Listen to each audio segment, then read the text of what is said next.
Well, good morning. It's not quite afternoon. It's like 2 minutes to 12. So it's good morning. I stayed up last night and I sanded. And to the person who said, why don't I try a palette knife? I have one. I've used it on this before. John can do the palette knife trick very well. I'm not real good at it. But I did use it for my cowl because I put superfill inside the cowl. We're going to need to sand that out. But I thinned out my dope again. So it's really thin. I'll go ahead and give it a good shake up. And I figured I'd do another brush coat because there's many places that need brushing instead of spraying, because spraying puts on so little paint. And this is going to be so thin, so we'll get one more brush coat on here and I'll go and hit the spots that need it the most, like around the tips, around the edges. And that way I get a better concentrate to where it belongs.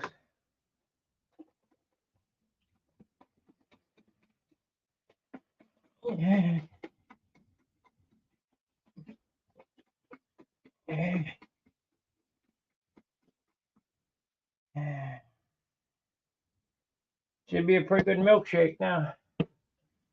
But this is mostly thinner now. See how it covers? Probably not at all. Never know.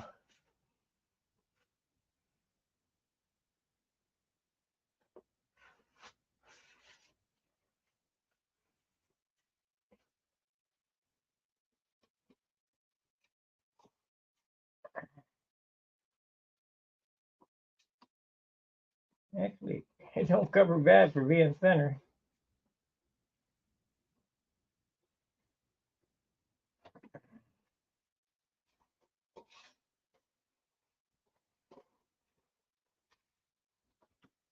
That will definitely help the edges.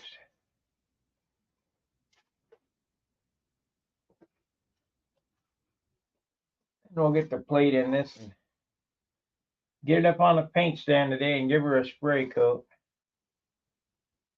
I need to do another another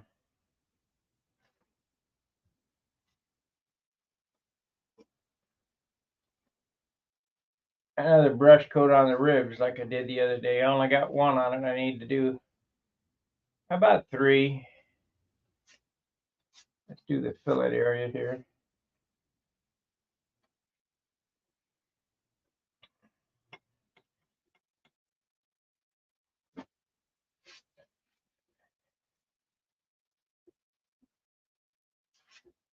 I feel it's turned out real nice. Of course, I had to, it's got three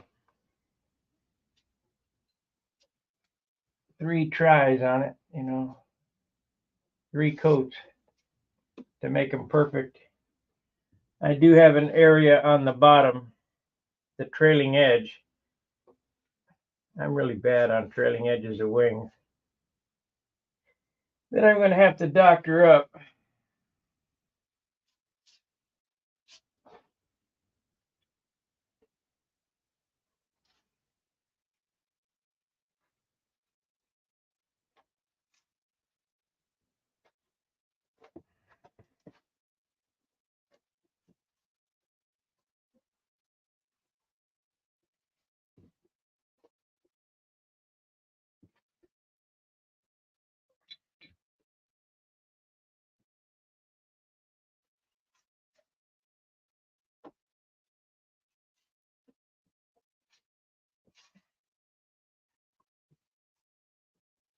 Let's go ahead and pull this off.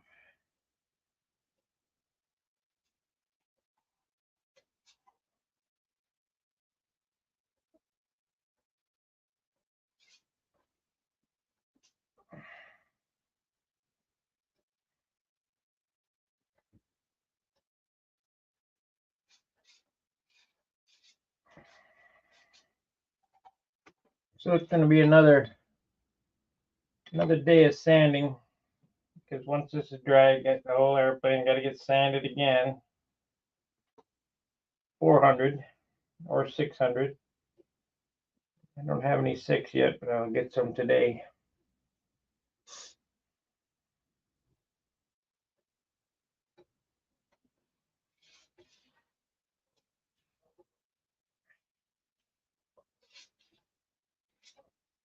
I had a weird, I guess it's going to be the seasonal change. I had a weird sleeping habit last night. I went to bed at my normal time,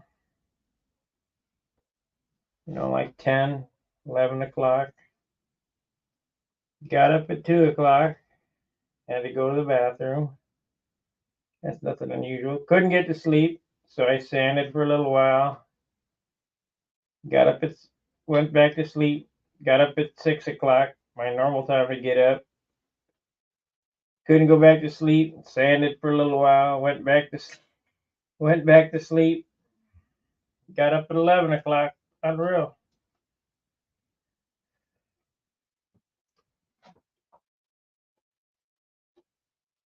I don't know if it's just that I'm excited about this airplane or what.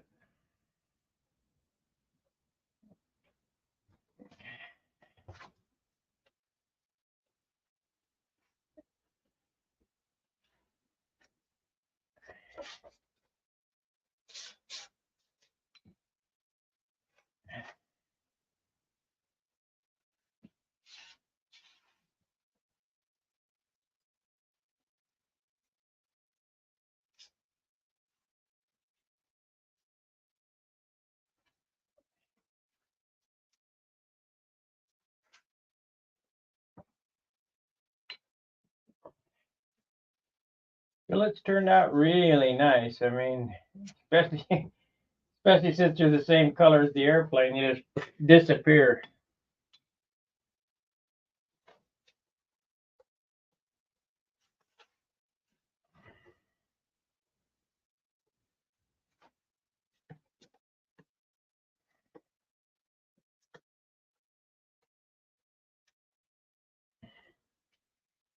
We'll get the rest of this sprayed on today. Sand her out, and maybe we'll get a base coat on it today. Depending on how it goes.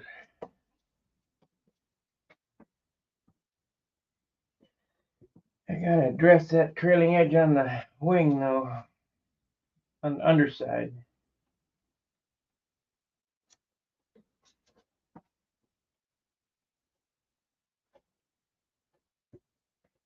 I think we're gonna have to add some more thinner to this. It's kind of draggy.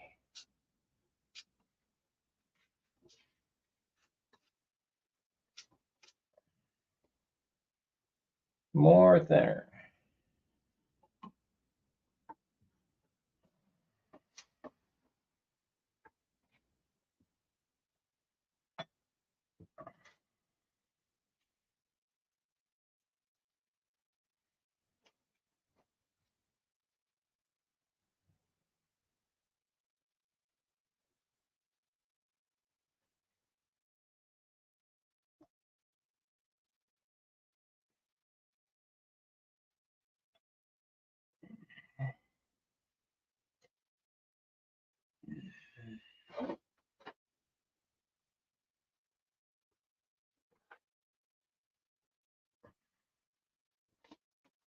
Let's see here.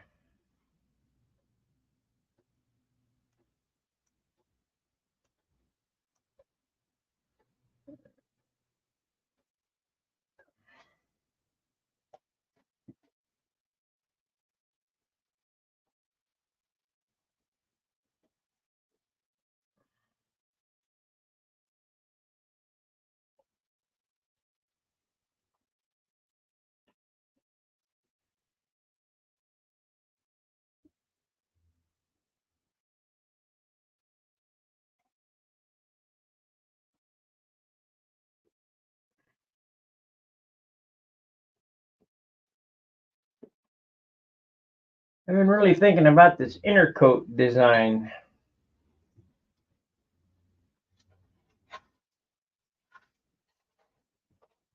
We're going to make this pearl blue, but maybe not all of it pearl blue.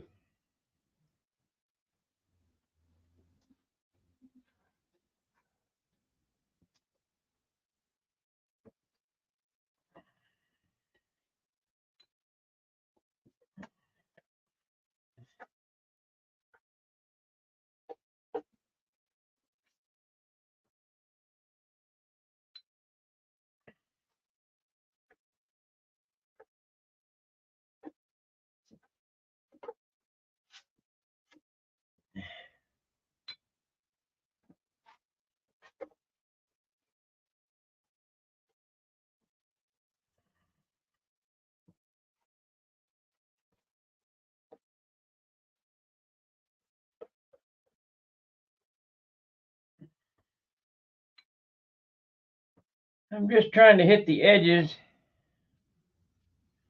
that are in need of it most. It's not getting a full coat of paint everywhere. Just around the edges, which the rudder needs quite a bit, so we'll put some more on there.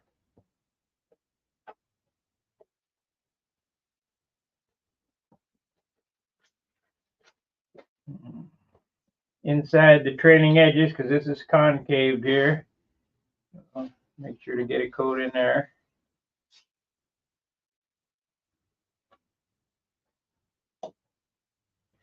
On the fillets there.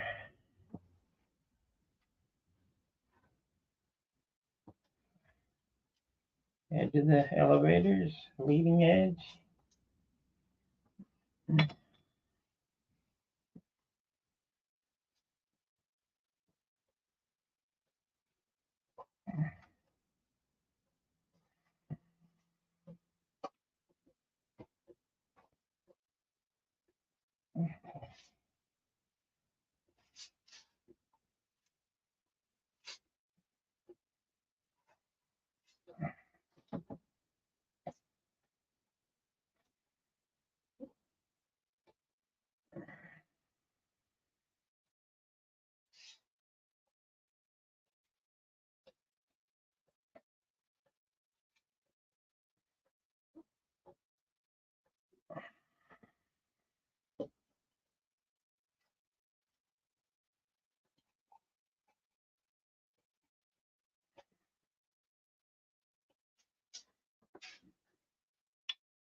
I need to make up a pattern for my scallops.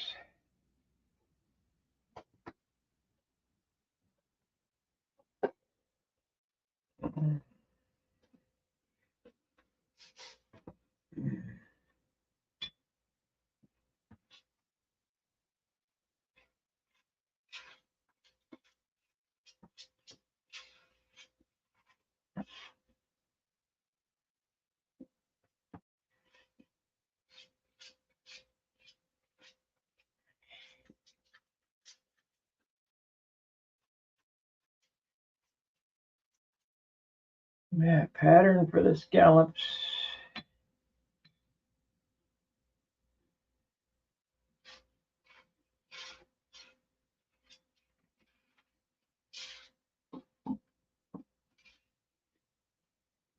Okay, that's that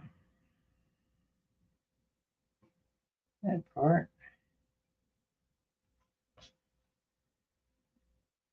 Yep, we got to go to the zone today and get us some 600. I don't know why Lowe's or Home Depot don't sell 600. I only go down to 4. Maybe I'll check their website again.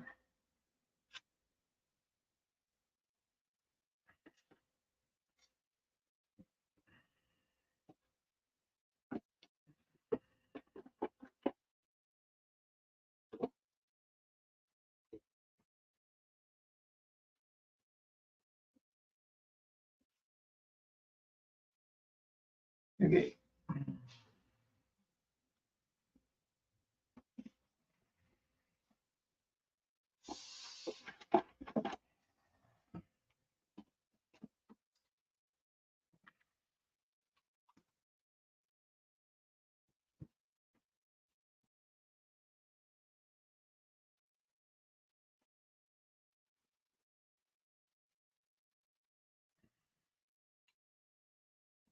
Now this is a concaved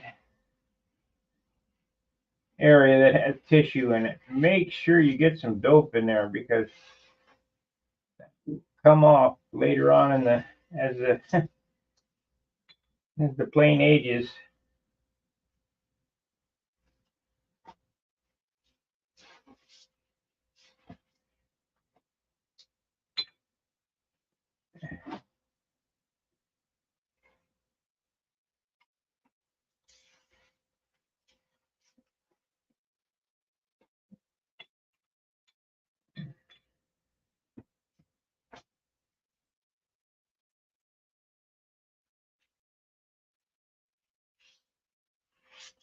The biggest reason I'm brushing this is because I got more control of where it goes and how much paint goes on than I do if I spray it. If I spray it, it goes everywhere. If I brush it, it goes exactly where I want, where it's needed.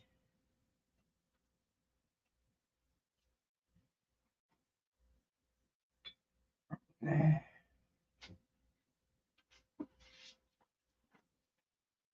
reshaped that, so I gotta get that on the other side.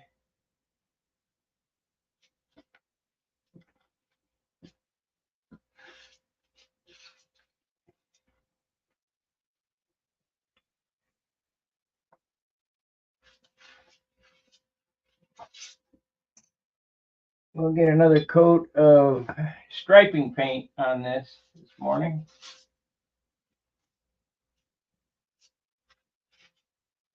It's so important for a beam wing dope finish.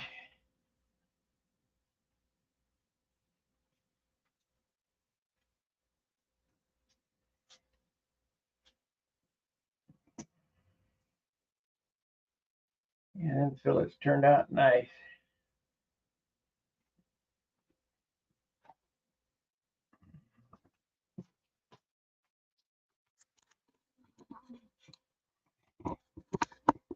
Fillets turned out good. I'm going to show you.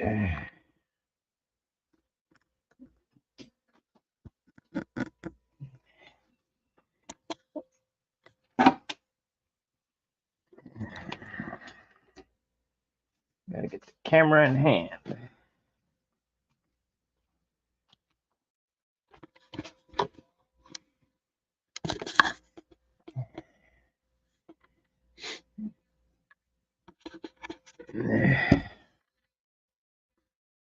Fillets turned out real nice. Oh.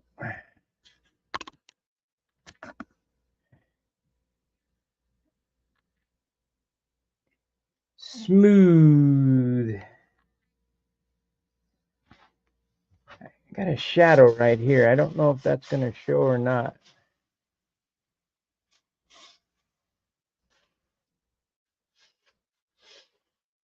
You see that?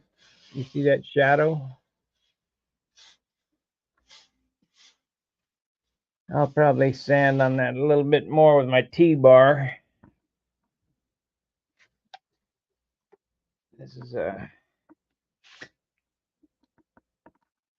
320 grit on a 320 grit on a T-bar, and we'll go like that.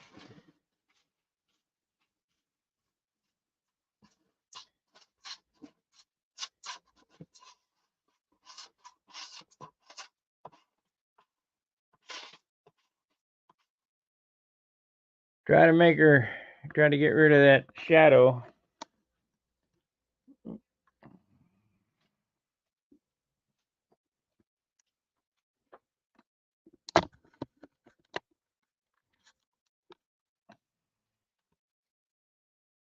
You guys enjoyed the vomit cam?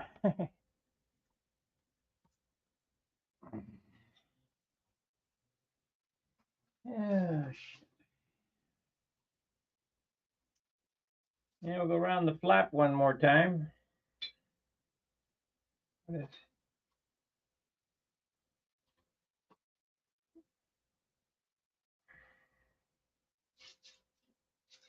is the one that these are the ones that I add the acryl green to, so got to get some dope on top of that.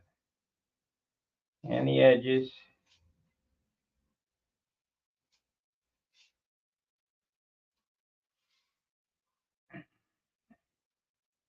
Don't want no stinking edges pulling up.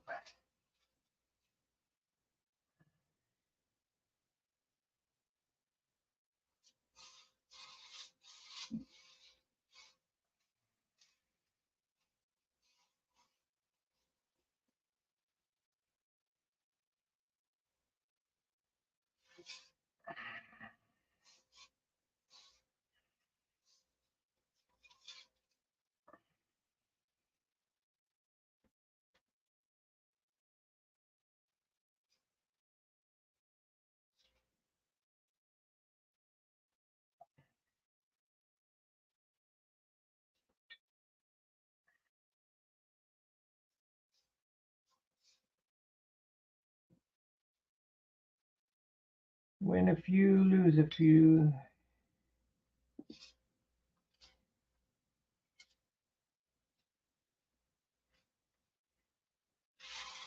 ARC.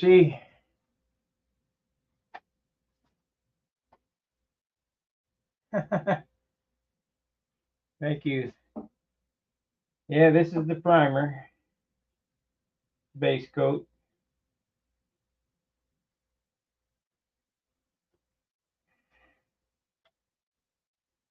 Let's see, did I get that? Yeah, I did.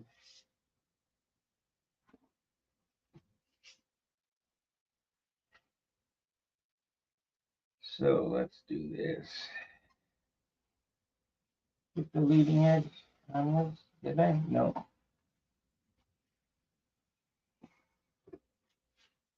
There's a spot there.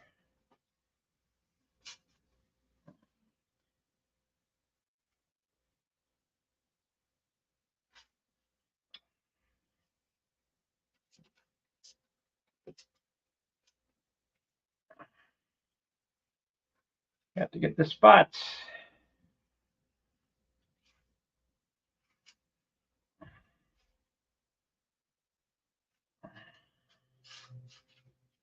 We are 28 days old now. Whatever the date is today, add one day, because I started it last month on the 31st.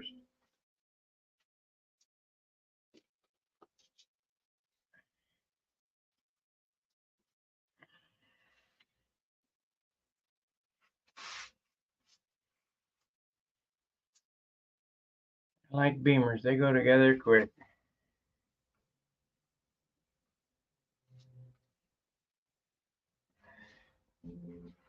Like I say, how do you think Jack Sheets did one a month?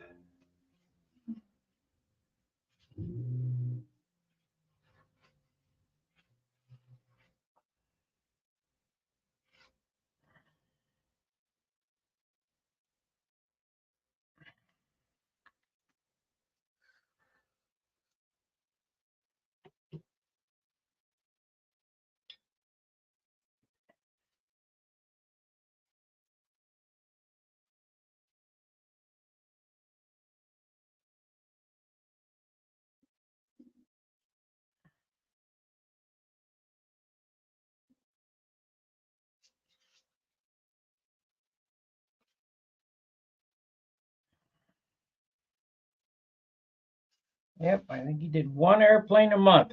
He was something, that guy. I think he could build faster than I could. So let's have super filled in the cowl here.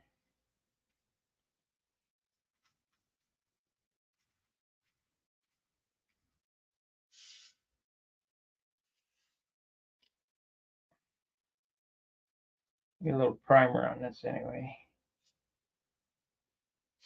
Now this cowl has fiberglass, but also has tissue on it. Also has superfill in it because we're trying to make it look slick as possible. So the weight is got to be a little more because there's more shit on it. That's not a good thing, but it is on the nose. So if I decide to put a coat of spray shine on this, at least it'll have a little nose weight. I can't see me putting spray shine on it. I used to put spray shine just on the nose. Well, I used to spray shine them all, but they were 65 and 70 ounce airplanes. Then I used to just spray shine the nose and that lightened them up a little bit. Then I quit spray shining them and now I'm back in the 50s. So I don't know where we're going to be. We're at 27 ounces now.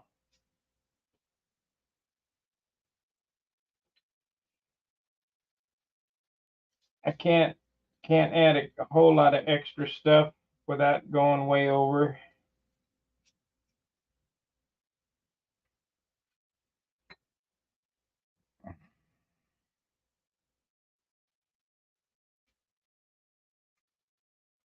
Airplane flies well at 52, but I'd like to try one at 50. But I bet we're going to be 52 or 53 with this one because the weights are very similar. They're just, I can only take so much wood out. I don't have any of that indoor wood.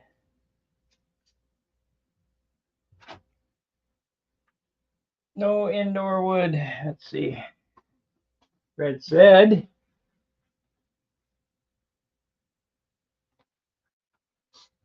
I first made the shade of light blue that I wanted.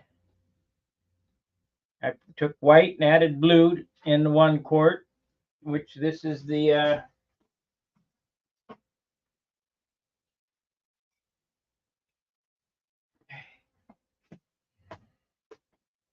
this is the base quart right here.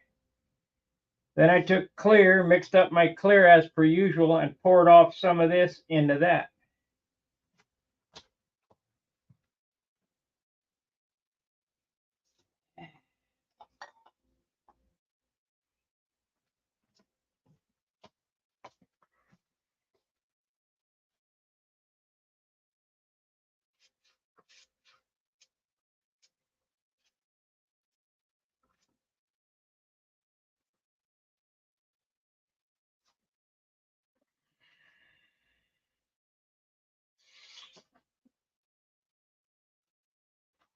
Did I go around the outside of this?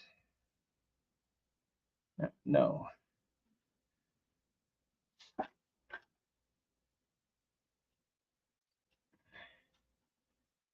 So this is basically blue thinner, what I'm spraying on or brushing on here, because we've been thinning and thinning and thinning, and they're going to thin again when I spray it. And it'll get to be a nice light blue hue, everywhere even blue hue when I spray it. And then we'll spray the half pint of light blue on it. I mean, it'll take no top coat.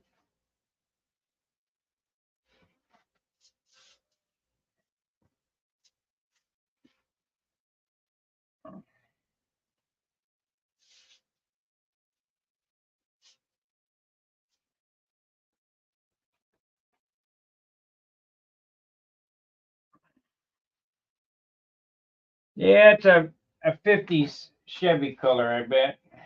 They had some powder blue Chevys in the 50s.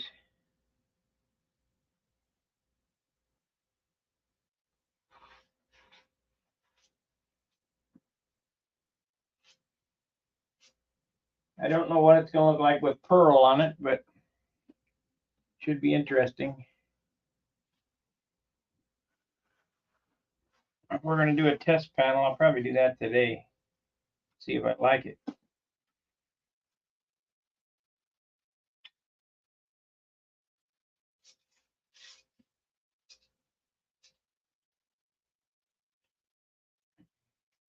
Right here and right here were repair repair spots. So we're going to add some extra dope to that.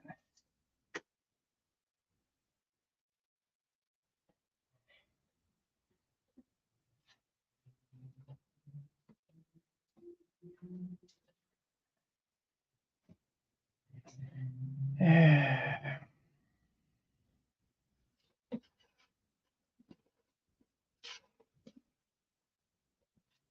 think we're going to be ready to spray paint here shortly. Next hour or so.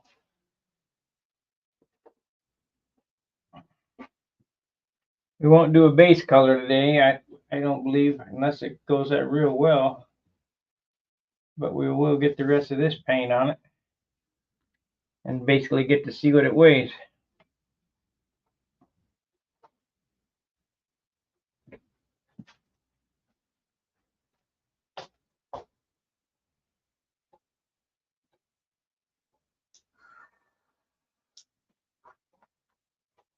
Yeah, I started out with white on every other airplane besides this one because it was either going to be a red, a yellow, or an orange that goes on top of it. And those are inherently transparent, those colors, red, yellow, orange. So you want to start out with white so that you get a brighter. I think I went around this. Yeah, I went around this. So you get a brighter hue. Got that. And this airplane, because it's going to be a monochromatic airplane with blues only, why start with white? We'll start with a light blue. That way it takes less to cover it in blue. It might have been made to, I just think it would have been double coating it, what I'm trying to get at.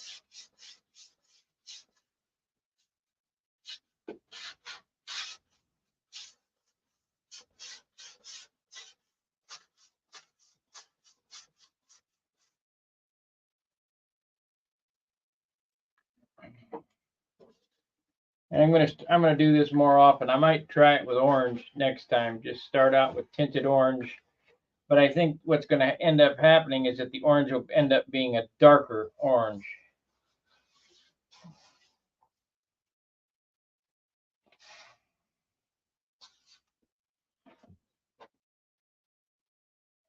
Or even the red will be a darker red.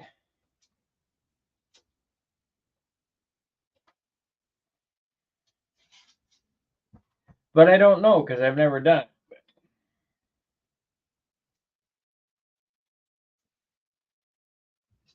I know it wouldn't work for yellow because yellow is like candy apple. It is like super transparent.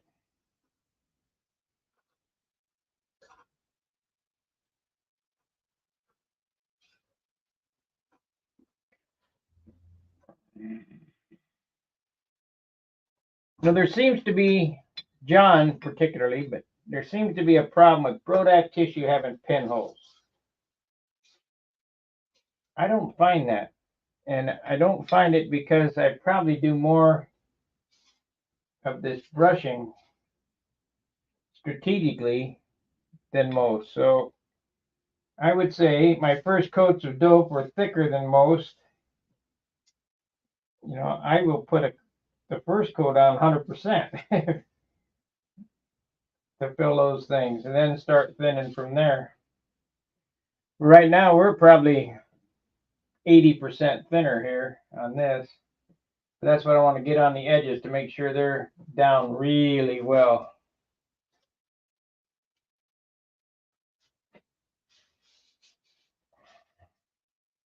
I don't like the weight of this cowl. It's already an ounce and there's no color on it, but it is a cool cowl. It's got these you know, air ducts in it. So we'll let it slide.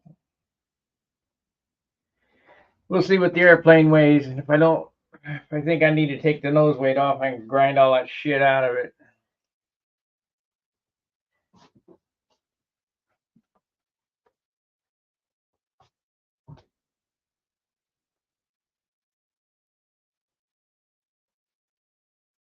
Yeah.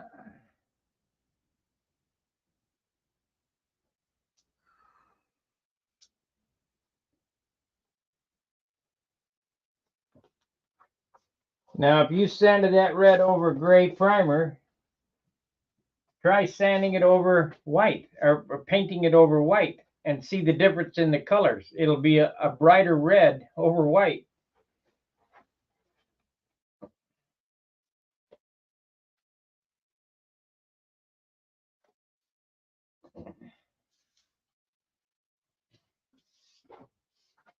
So I got to figure out which one of these trailing edges need work. On the bottom,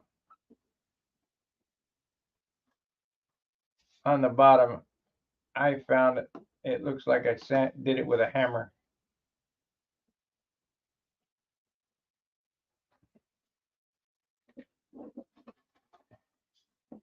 Going to be mucho acro green on the bottom trailing edge, I think.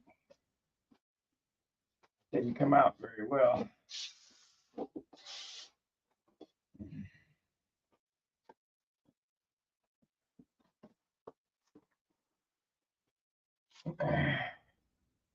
Which side is it? You really can't tell until you get a shine on it. I've been sanding on it and knocking it flat. That don't look bad this side. Get another coat of dope on it and see what it looks like.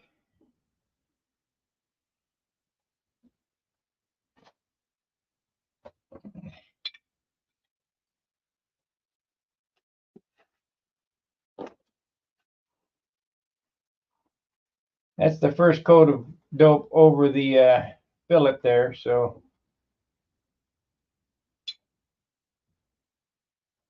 we're on the wrong camera.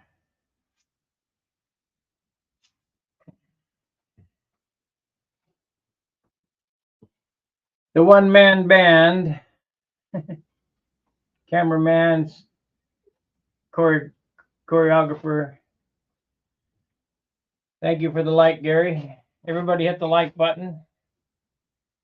We're gaining steam.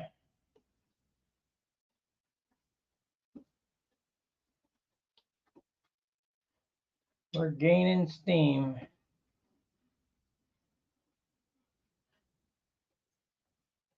When I get this coat done, we're going to go back over all the ribs again, one more coat. I got the paint sitting on the shelf there. I'm probably going to have to thin it again. It's been opened up all night, thickening up.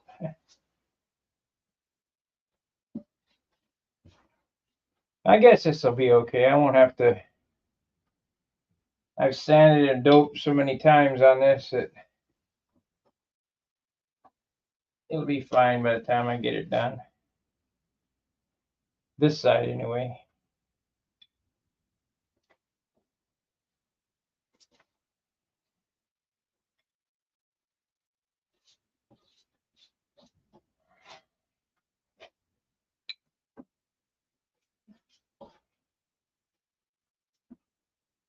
The edges are so susceptible to not getting enough paint on it. Especially, if I would have just sprayed from here, there wouldn't be enough dope on the leading and trailing edges of everything.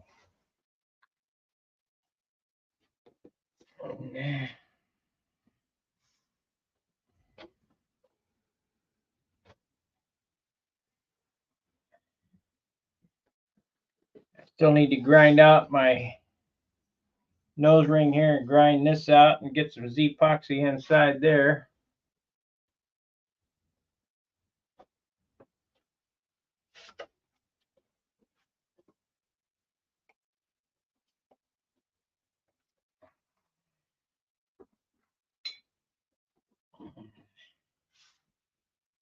If you think we're done sanding, the fun has just begun. There will be a shit pile of sanding to go.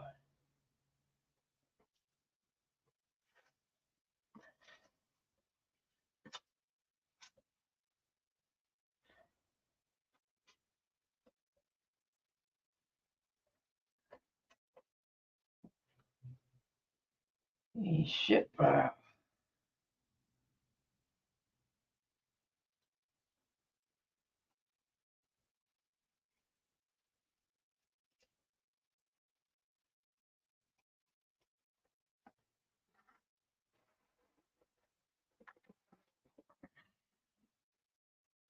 Yeah, let's see how this trailing edge looks. I hope it doesn't look like a hammered dog shit.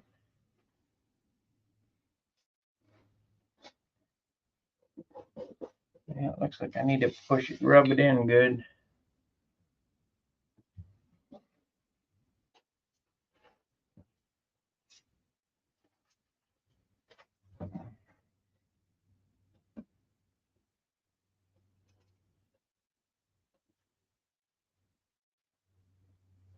This one is not good.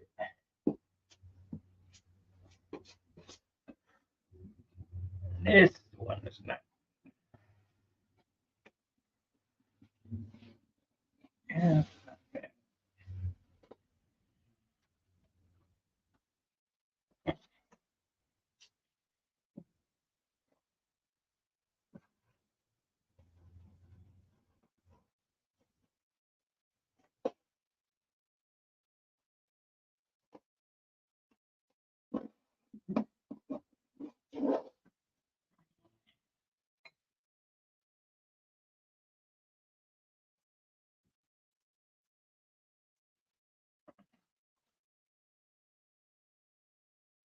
Oh yeah, that'll come around.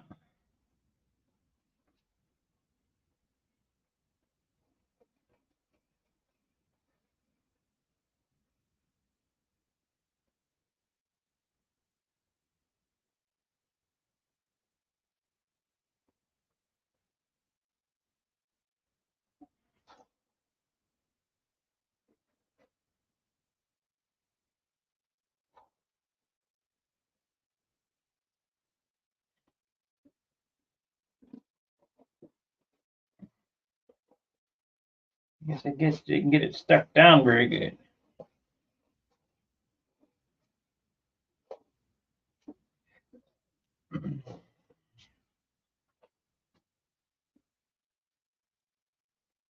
Didn't get it stuck down very good when I papered it.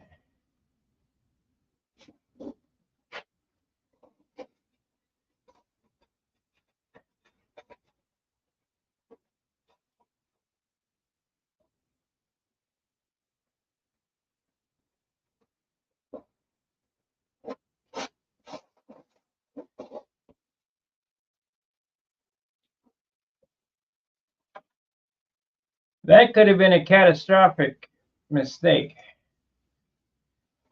Because these airplanes become monocoque, meaning that every single piece becomes one,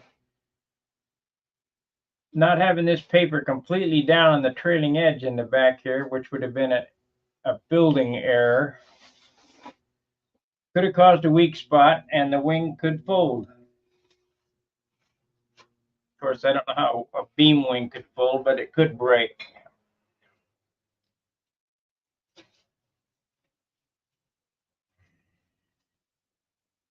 Because trust me, it's a catastrophic failure if that spar breaks. I mean, that's a heavy duty spar. That ain't no balsa wood, that's building material. Lath and plaster stuff.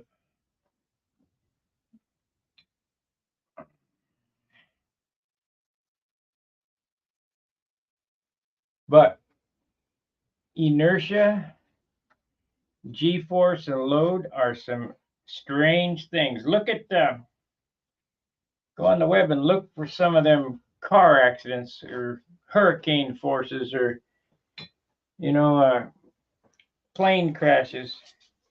what can happen when G-forces and inertia are involved. I mean, there's just so much energy.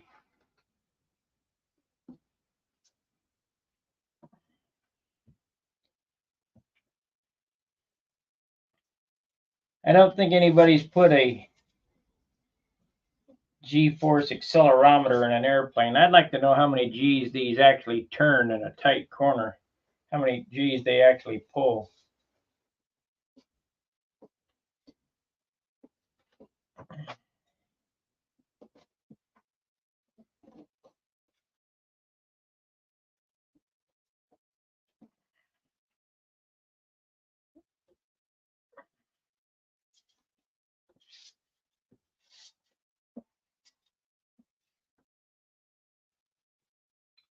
Well, you got to think, even if it's 5 G's, if it's a 3-pound model, that's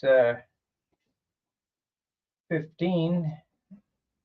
And I think it goes, somehow it goes to square root or something or other where it's more than that. Maybe it's 50 pounds.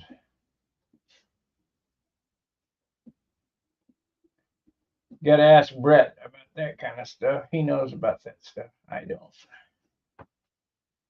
I'm just a backyard engineer.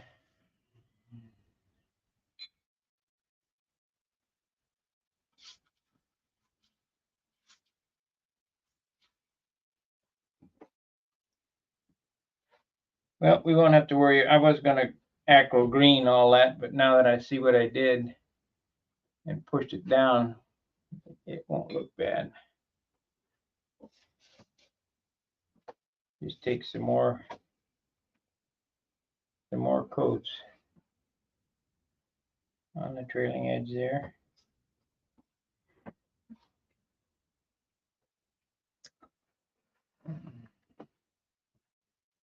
As long as we're upside down,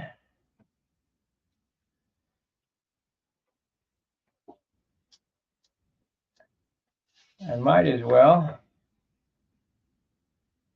stripe the underside ribs.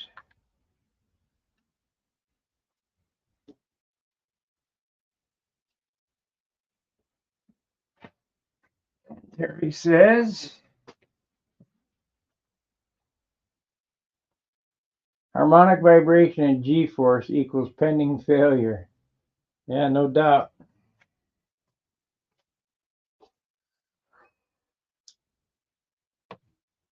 But I think that,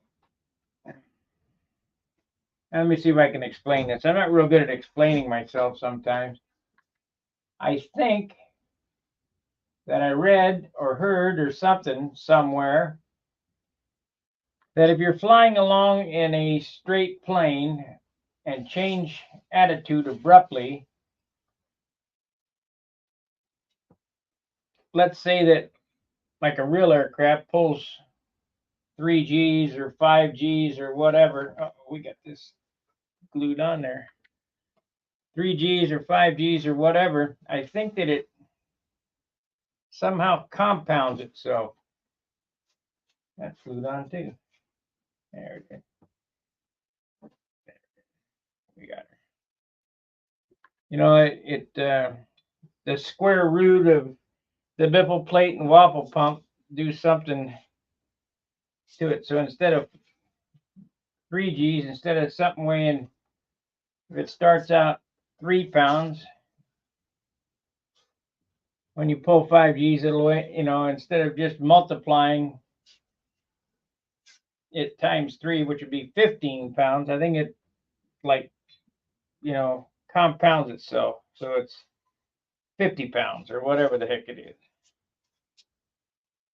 I don't know. I didn't have any physics classes.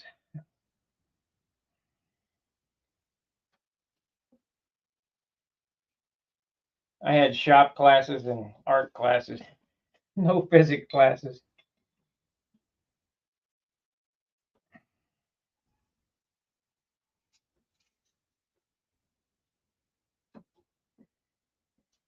We had slide rules when I was a kid.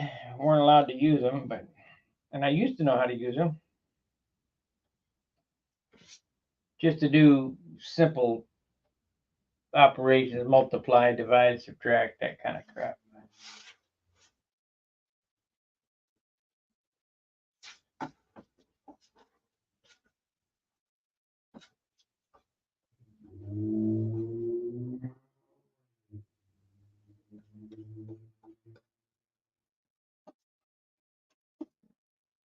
Okay. We got around that edge.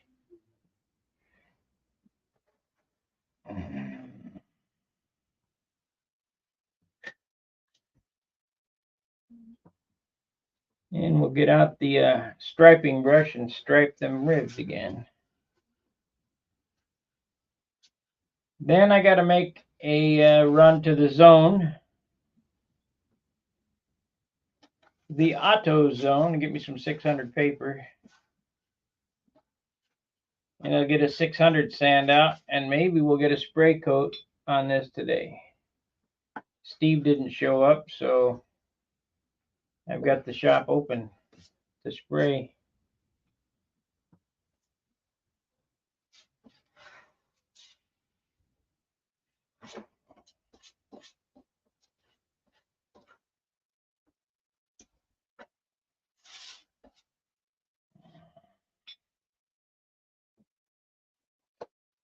I could say this is about 80% thinner now.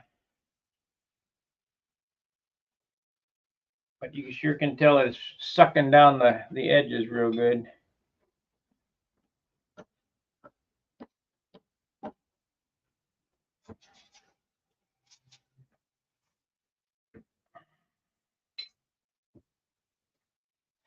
For you guys who are going to do a paint job that's going to go around the leading edge or trailing edge of a flap or wing or whatever, you better make damn sure you do what I'm doing here, because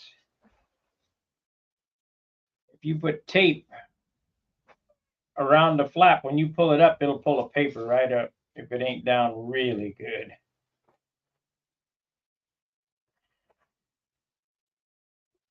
And I intend to do some weird designs on this, so well, not weird, but intricate designs. I want everything to lay down pretty good, pretty good.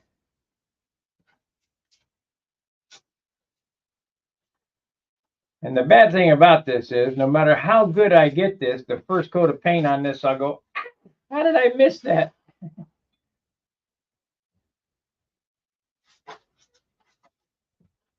So there's going to be some doctoring.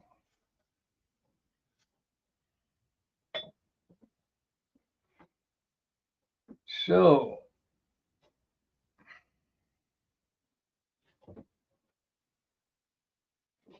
did I get this side?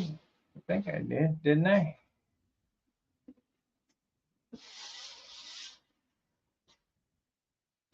Looks like I did. Yeah, I did. I remember it now. I started there. You can hear it's rough. Let's see, we need to get another coat inside here to lock that paper down.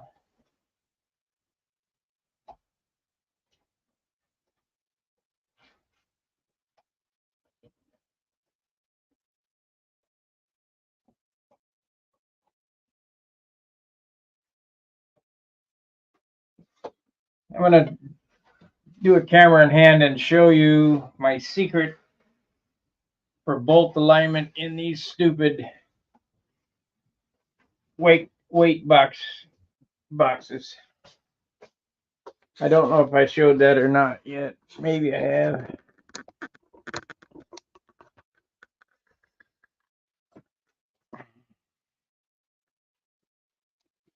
Kind of important. Save you a lot of headache out at the field. Right there is a 1/2 inch dowel, and it's cut off 1/4 inch thick. But what you do is you take the 1/2 inch dowel and you hold it in your hand and you drill it on the end of it with a 1/2 inch, Then you hit it with with an 1/8 inch drill bit into the center of the 1/2 inch. You could do it on a drill press, but I just hold it in my hand. Then drill it with a 1/2 inch bit so it gets a concave in it, and then take it to the jigsaw and cut a 1/4 inch, slice a 1/4 inch piece off of it, and epoxy that over the top of your blind nut. And that way, when you're putting your hatch on, you ain't got to fiddle fart around trying to get the bolt lined up. It'll be captured and it goes right in there. I mean, it's like super easy.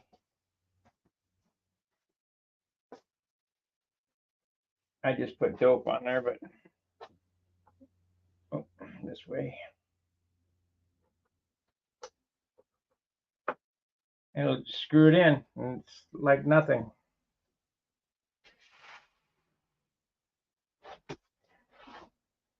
Like nothing.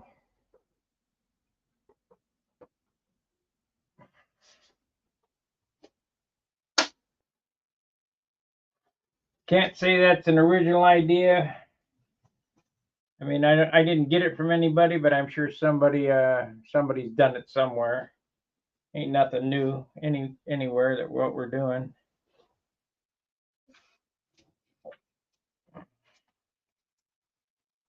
This was a patch right here, so keep adding some dope to it, get it filled in.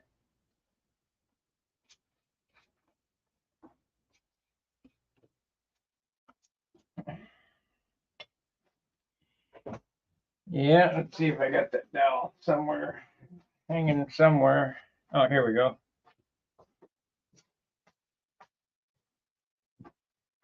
I took the end off my maul stick and did it.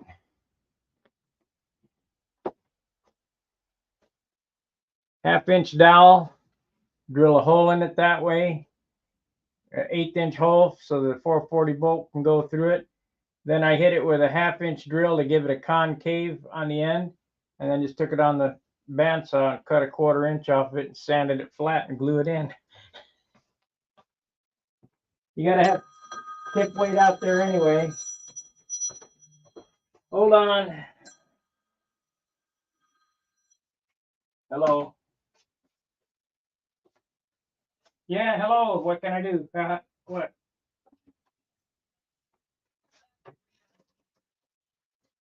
Yeah.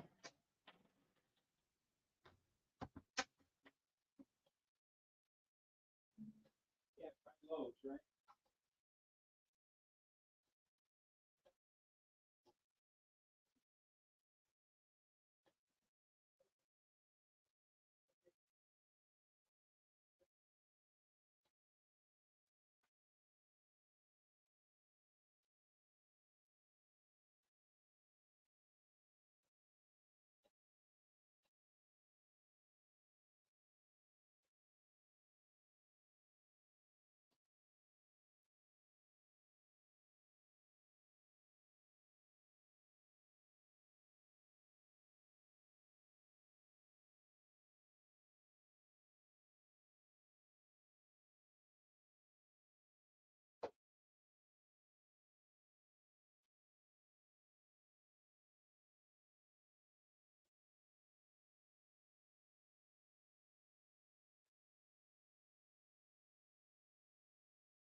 Sorry, guys. Real life. I have to take that phone call. Okay, we won't worry about that. I got about an hour that I can spend on this, and then I got to do some other shit. So we can go for the next hour, I guess. All right, here is hardened dope. That stuff turned. Can't believe that. Let's get a popsicle stick and see what happens.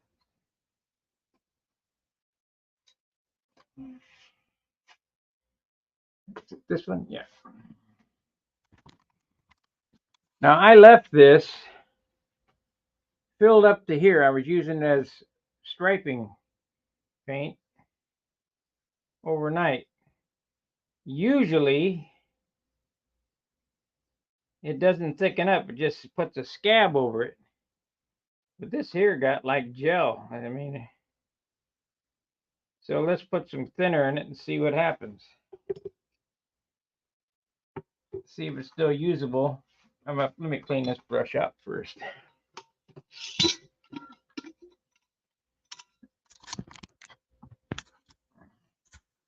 I don't know whether we're going to be able to use that or not, which is no big deal. I'll just dip out another.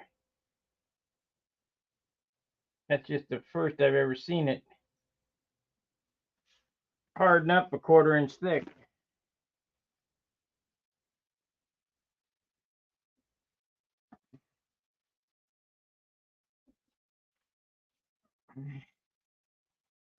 Dip the brush in, pull it out, wipe off the paint.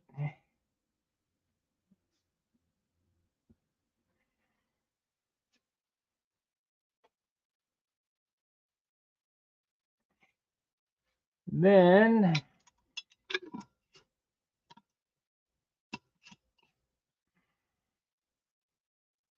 into this here. I'm not going to oil it because I'm going to use it again, I'm sure.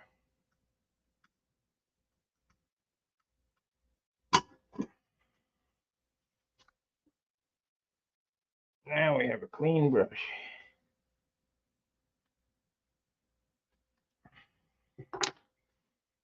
All right, let's get some thinner and dump it in that, see what happens.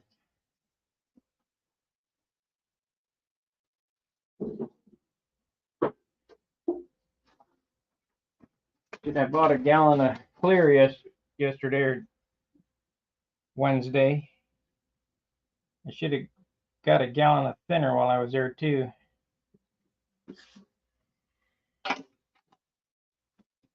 I got 2 gallons of thinner, or 1 and change, but save myself the trip.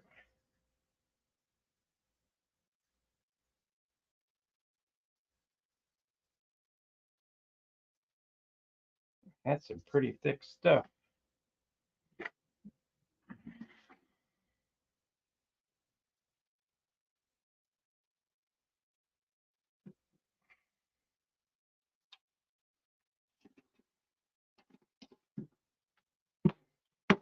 This is all a chemistry experiment, this painting stuff.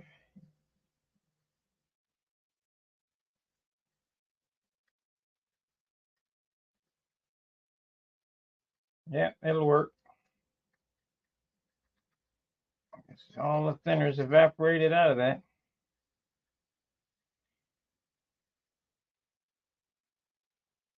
Still pretty damn thick. Well, we'll try it with a striping brush and see what it does. I might have to thin it up again. Well, check it out.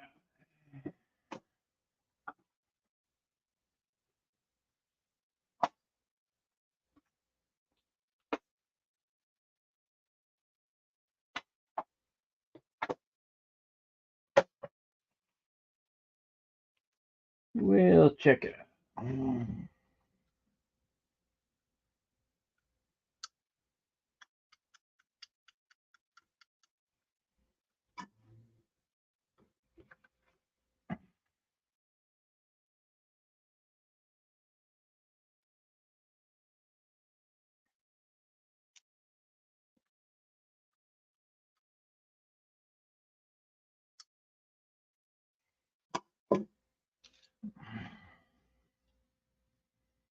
Beamer is a lot of work, but done right, I think they're nice. I think they're worth it. Okay, let's see how this works.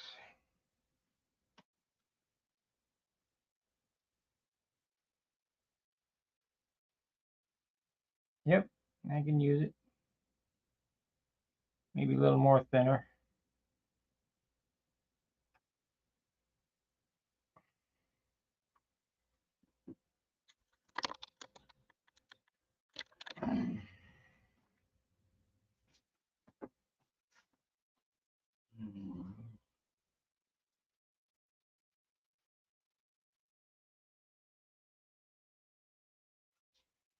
Yep, it works.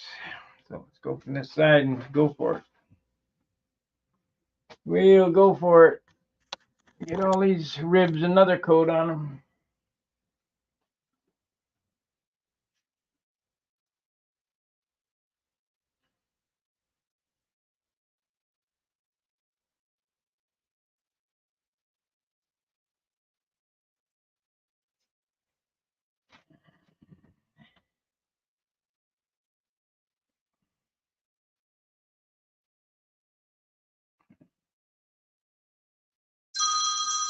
Oh, Jesus.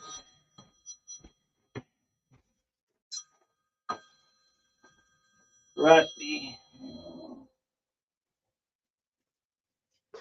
Hello. Sparky, this is Rusty. Yeah, I know. What's up? I got a question for you. Some guy is giving me a hard time because I didn't sell him an engine, and he's saying that he asked for it first. So I want to answer your question. If the time zone is unset, will my PMs and also the time of the thread all match up? I don't know. Whatever time zone you're in, I mean, here's the deal. The guy who gets you the money there first gets the motor. Yeah. Well, the thing is, I've already sold it to a guy, but just one person right on there, and he said I should check the time zone, but I don't think there's a problem. But I just wanted to know that if my PM time zone also matches the time zone I see in the thread. I think it's all the same, isn't it? The computer will make it all, it's all the same for me, isn't it? Yeah, I think so. All right, well, I'm going to tell them that's it, that I talked to you, and that the time zones that show for me are all consistent with the same time zone. Yeah. I mean, the guy who gets you the money there first is the winner. That's just the way it is, just like eBay.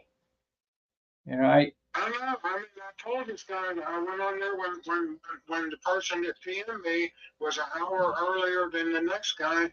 I went on there and said that I went by whoever asked for it first, and they're getting it. And this guy's pitching a holy fit, going, "Oh no, he didn't post on the thread that he wanted it, and I posted first on the thread that he wanted it." And I said, "Sir, he's the first one that said he wanted it, so I sold it to him." What kind of motor is it?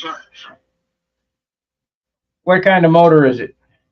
It's a Fox 36 ball bearing. It's one of them good ones that don't have the needle bearing in it. Anyway, I made it cheap just to get rid of it, but I'm telling you what, they want that thing now. Tell him Sparky has a G2135 brand new in the box that he'll sell.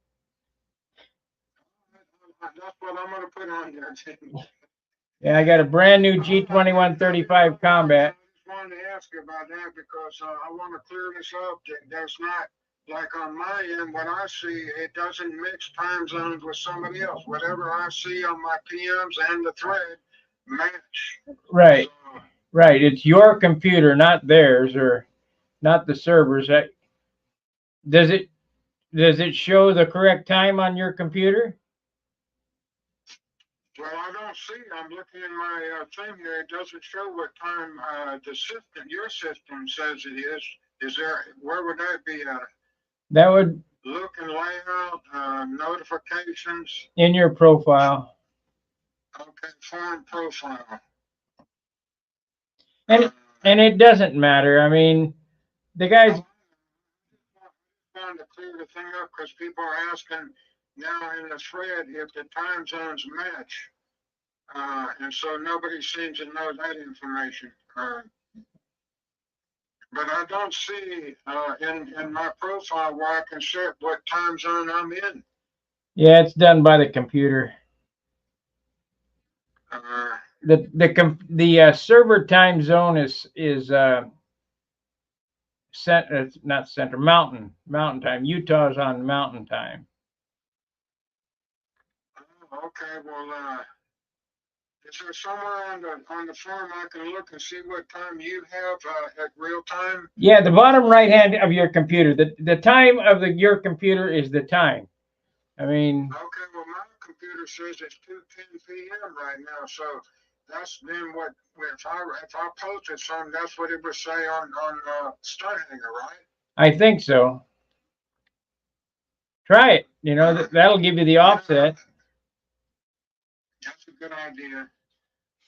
I mean, Hold you up. I just want to ask some questions because I like to get this over with. I'm getting tired of it.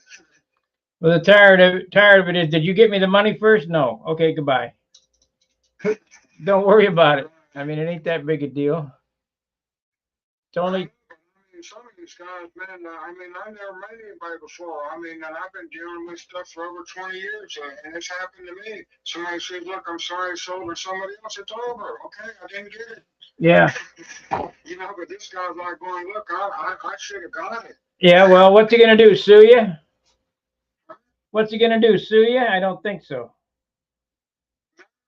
He's trying to, you know, make me look bad in the forum, but not that I really care about that either.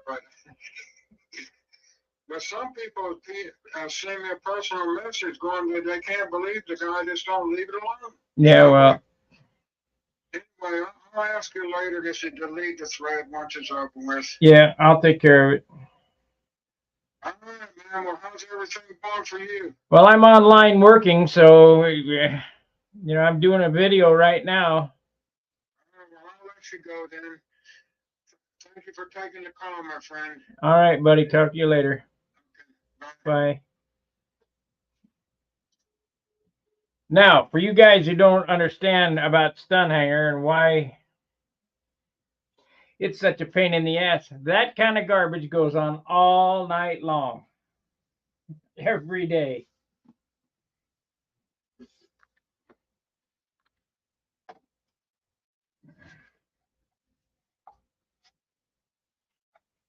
It used to be Al Rave at 4 in the morning, but unfortunately he's passed away.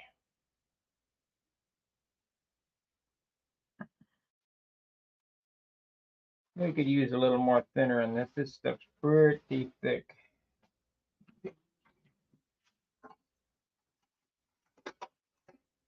Pretty thickum.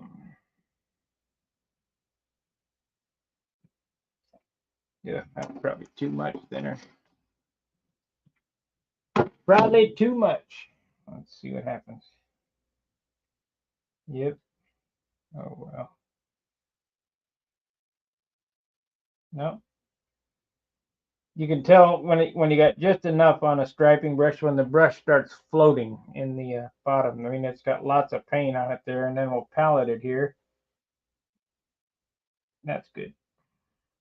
It'll go fast.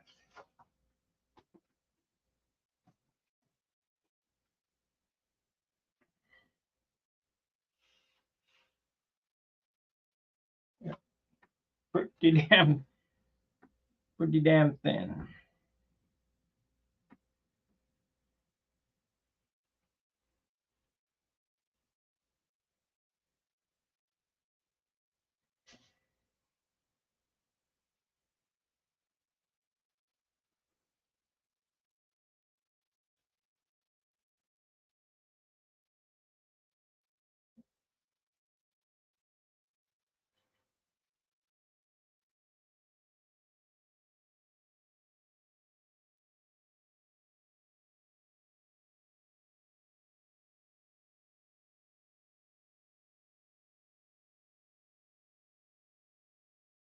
Boy, it had some paint in it.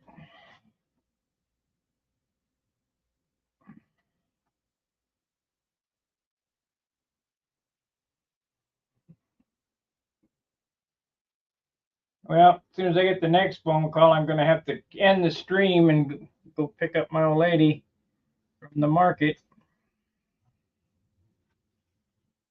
We got to have food, got to have sustenance so I can bring you guys this content. Hey, if you like this content, drop us a super chat.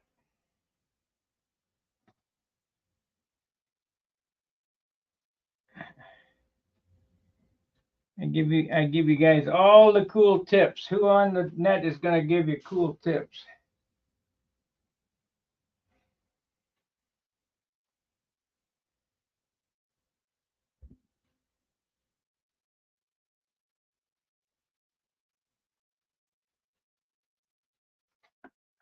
Not related to what are you doing now?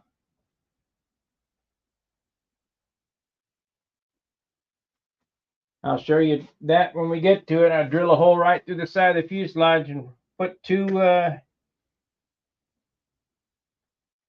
vent and a fill on it.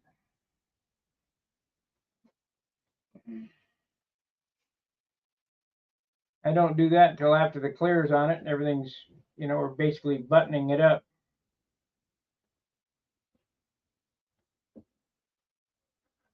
I'm a one-shot kind of guy. You got one chance to do it. Otherwise, you screwed up your airplane. That's how I've always done it at the last.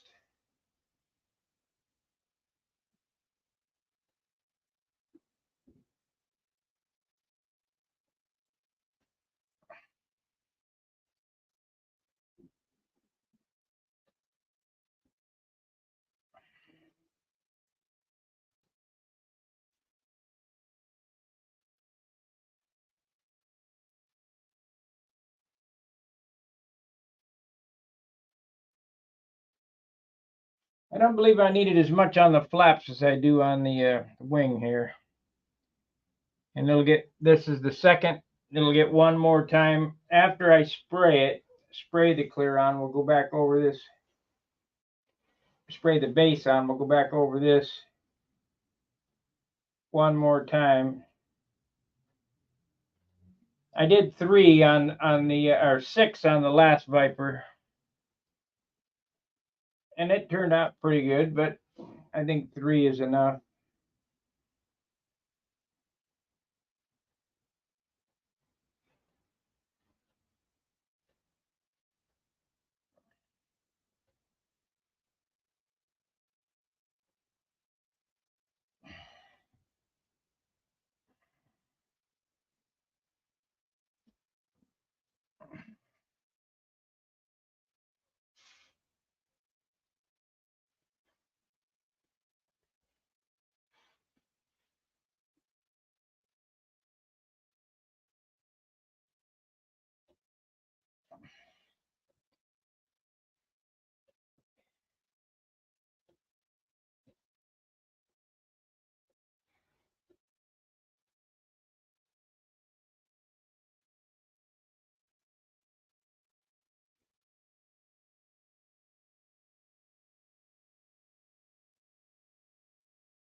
You'll know when you sand it if you got enough on it.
Yep, the guy that gets the money there first is the winner.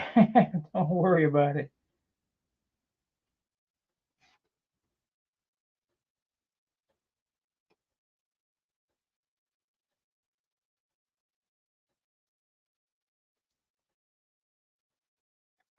Okay, we'll wait a second here. Flip it over and do the top. I gotta wait, otherwise this will stick to this foam pad and I won't be happy about that. Let me get the lid back on this.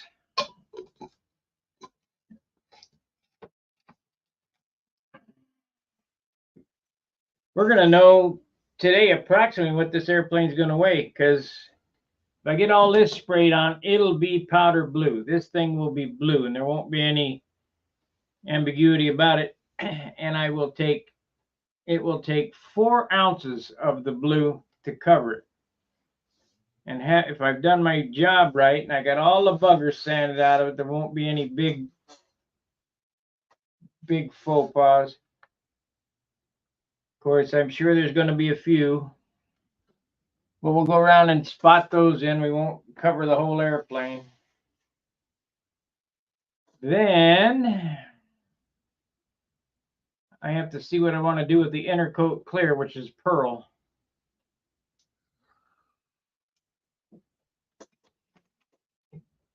And the paint job that I'm thinking of doing is the nose, this part right here, will have scallops in it of this medium blue. Of this medium blue here. So the nose is going to be this medium blue, and the front half of this airplane will have the scallops on it. Then I'm going to put my regular scallops in it in the dark blue and a third in between color blue. It's going to be different. It's going to be different.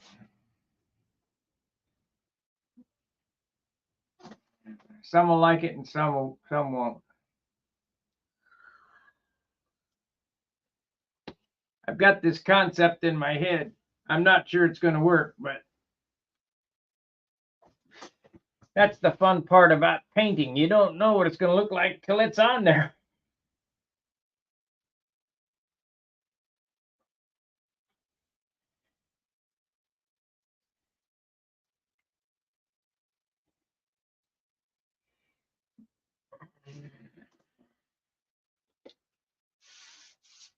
Not quite yet. I will stay on until the phone rings for me to go pick her up. Yeah, I just drill a hole in the side of the fuselage, put I solder a washer on an piece of 1/8 inch brass tubing for my fill and my vent, and drill a hole where I want them and epoxy them in. It makes for a clean install.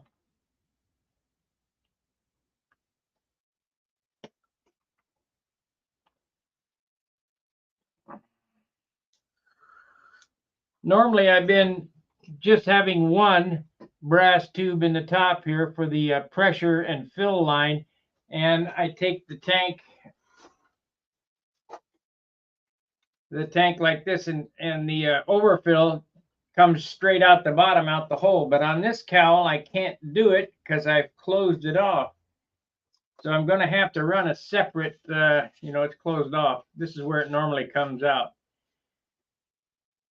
I'm going to have to run a separate brass tube for the vent, which is not a big deal.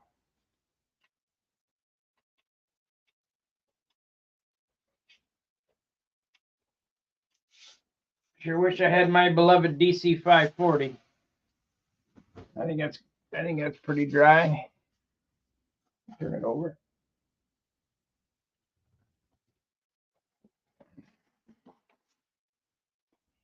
This would go a lot faster if I had my beloved DC 540. But the environmentalist wackos screwed that up for me.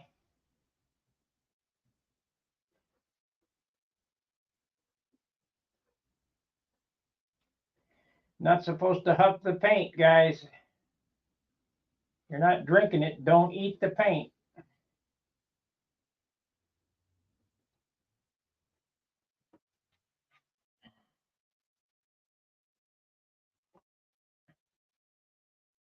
And if the kids eat it, well, that's just the way it goes. Survival of the fittest. That's what my dad used to say.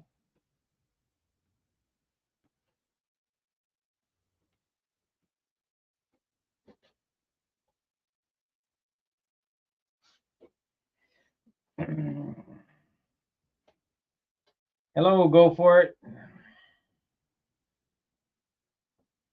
You've missed quite a bit.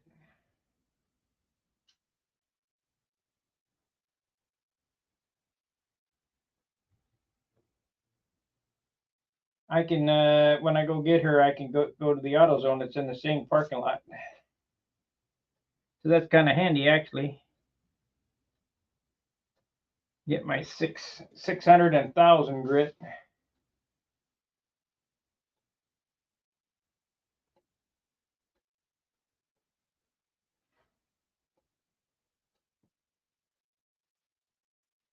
You know, I didn't think that it mattered. I always sanded down to 320, just 320, but it does matter. John taught me that. It does matter. The paint goes on much better when you sand it down to at least 600.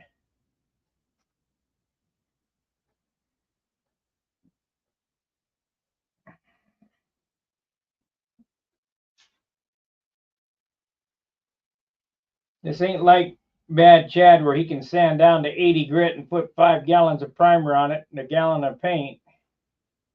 You only got 1 quart of dope to work with, so you got to use it. This type finish is akin to chroming, where there's 5 millionths or 50 millionths of an inch plate on it. So put the paint only where it's needed.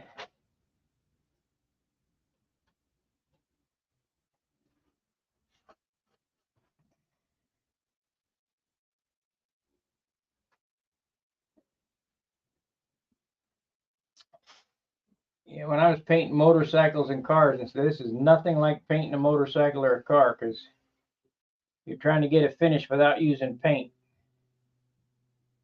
What's going on here? I think we need more thinner in this. Thinner's drying out pretty good.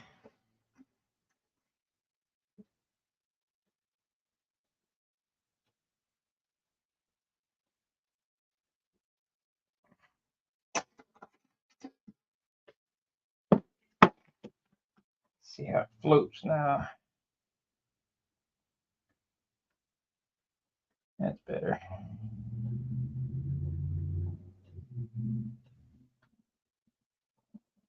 That's more like it.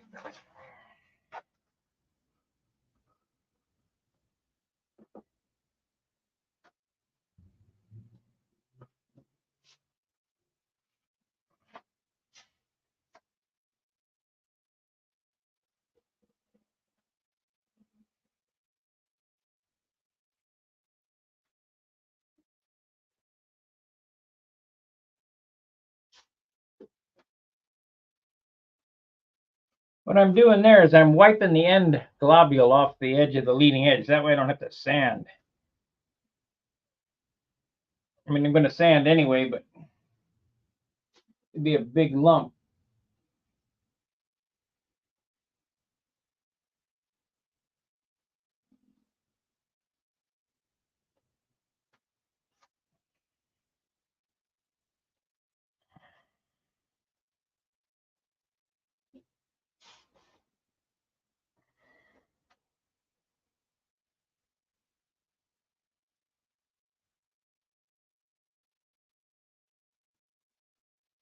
Suppose I could have tinted it with a little blue.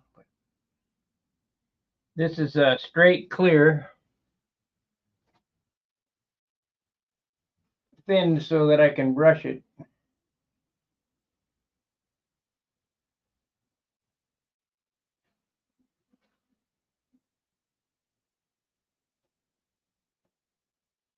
right on top of the rib.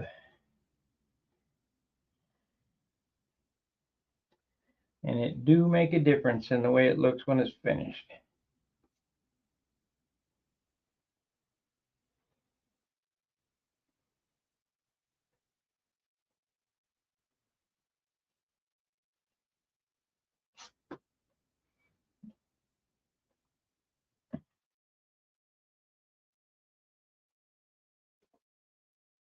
I'm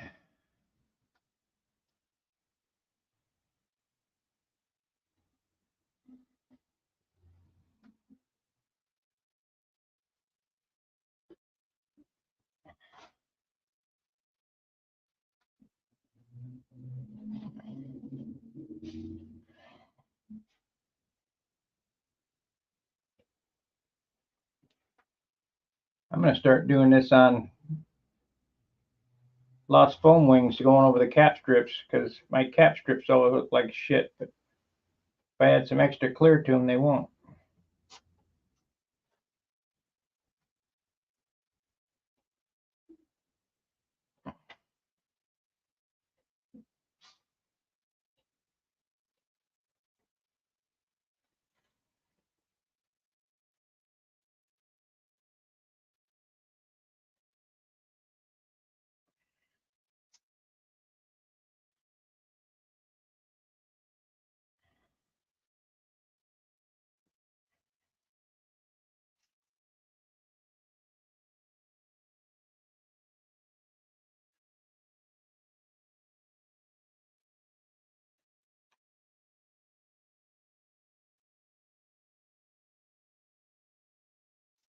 I don't know who did it, but I was watching a Windy tape of a purple 110% Cobra with a Super Tiger 60 in it. Man, it was finished beautiful. I wondered what it weighed. They don't. It was beautiful though. Windy, it was sitting on the front of the pagoda there at the Natch between circles 2 and 3, straight out, probably circle 2, straight out from the pagoda. He had it out sitting on the elp. It looked great. It was perfect. It was nice. It was nice. The guy knew how to build a beam wing and finish it.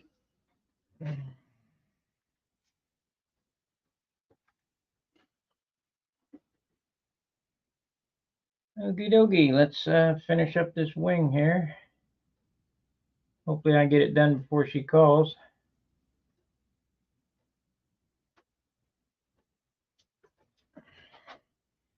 Got to pick up the groceries.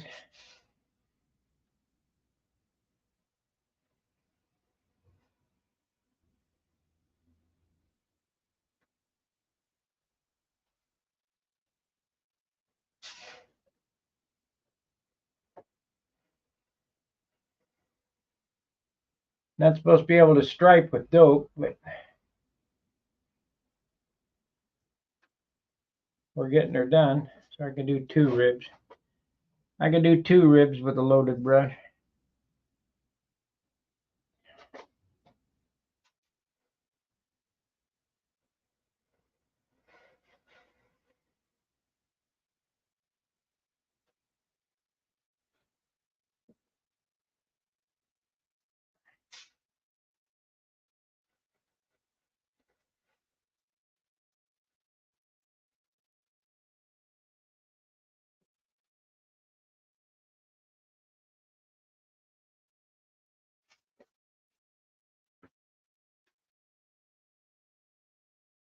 We got 12 watchers.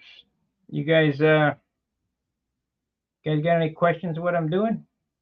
I mean, pretty easy stuff. All this stuff I've done is pretty easy. It's just labor. Now this part here might, for some, might take some practice, but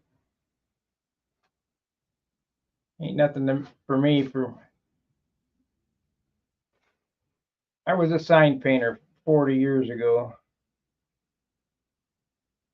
where I went, probably more than 40, before I went into motorcycle mechanics. But I did stripe motorcycles and custom paint while I was mechanicking. Of course, I always built model airplanes, and I've always used this stuff on my personal stuff. I can do whatever I want to do. I mean, all I got to do is want to do it.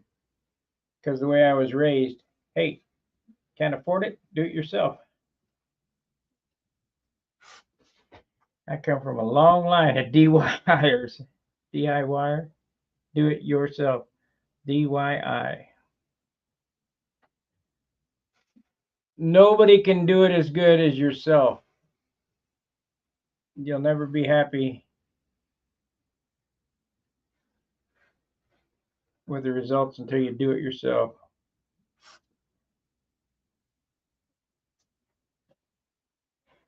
And after you pull a few hundred of these lines, there's 70, 72, it'll be 148. I'll do this 230 times. You figure you get it, by the time you're done, you'll have it figured out. And everybody says, boy, you got a steady hand. This your hand has nothing to do with pinstriping. It's your shoulder and your elbow. You're moving it this like this. As long as you can figure to point your elbow straight, the line will go straight. Your hand only holds the brush upright.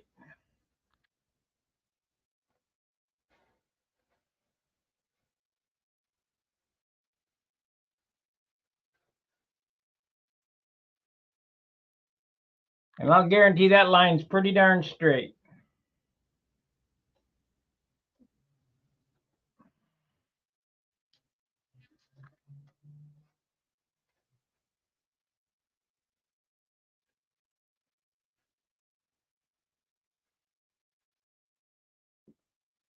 I might do a scrolling video. I got some black panels I want to practice some scrolling on. I'll do a pinstripe scroll video. See if I can do it as good as Steve Kafka. He's pretty damn good.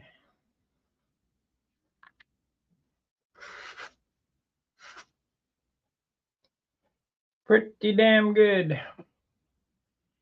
And if I can't do it as good as him today, if I keep doing it, it'll be as good as him next by the end of the month.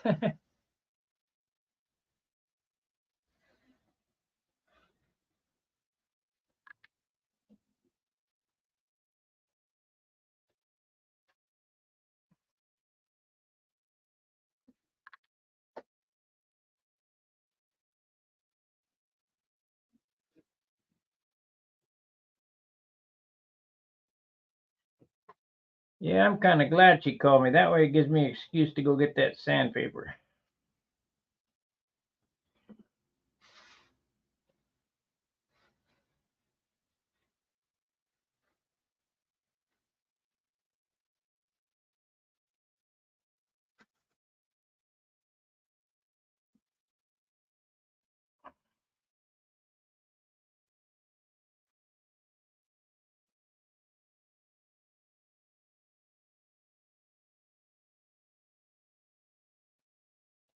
So far, we got about 3 ounces of finish on that. That includes the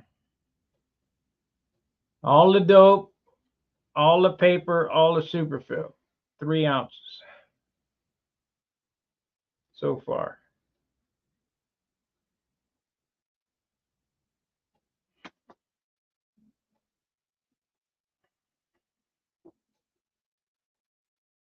But if you start loading paint on it willy-nilly, just to be doing it, you'll end up with a heavy airplane. Heavy, heavy, heavy.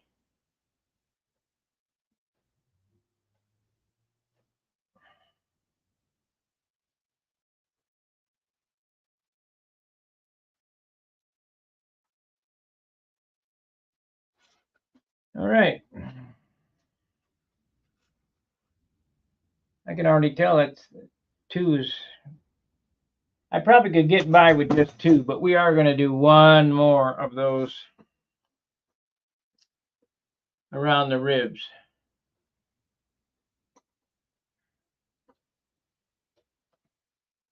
because they're picking up a good shine now.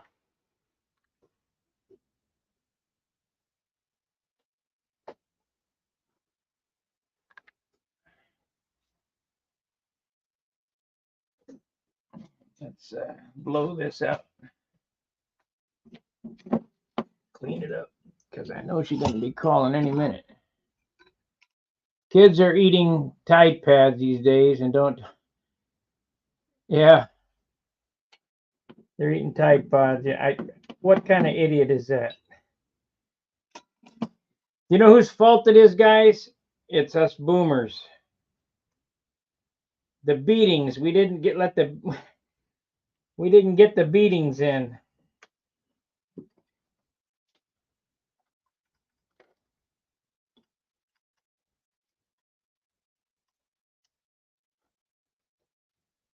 Should have been more beatings. That's all I can think of.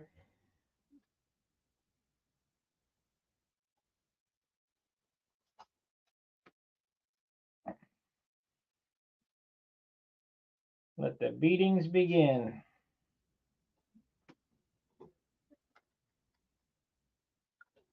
I'm not going to oil this up because I'm going to use it again, but if I was going to put this back and put it away, I'd oil it up again. It also needs to be cut. It's got some stray hairs here. Let me cut this thing.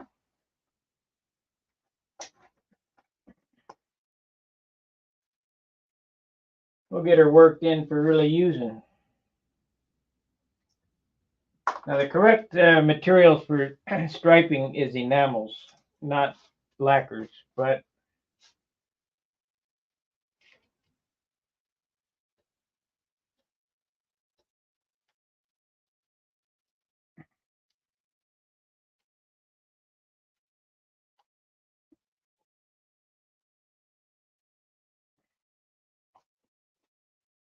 I think that will help quite a bit. I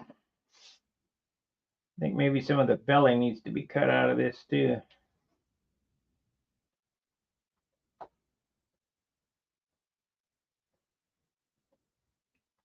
There we go.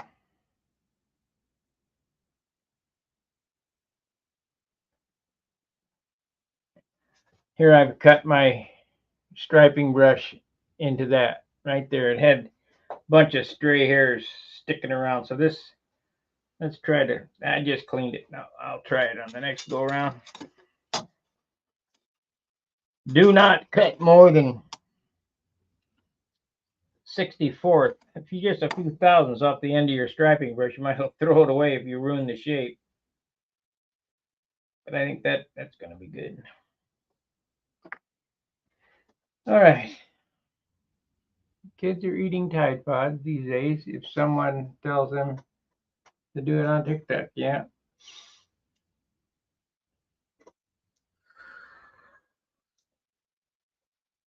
I learned to swim when my Uncle Kenny threw me in the deep end of the pool. And my dad said, Kenny said, we be going getting up, he'll figure it out. That's right. Survival of the fittest.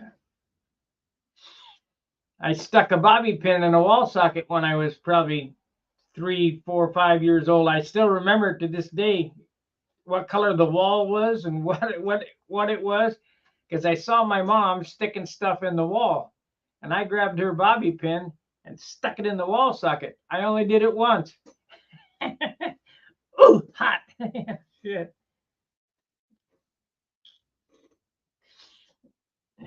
Don't huff paint. Don't eat the glue. Kids used to eat paste. I knew better than that.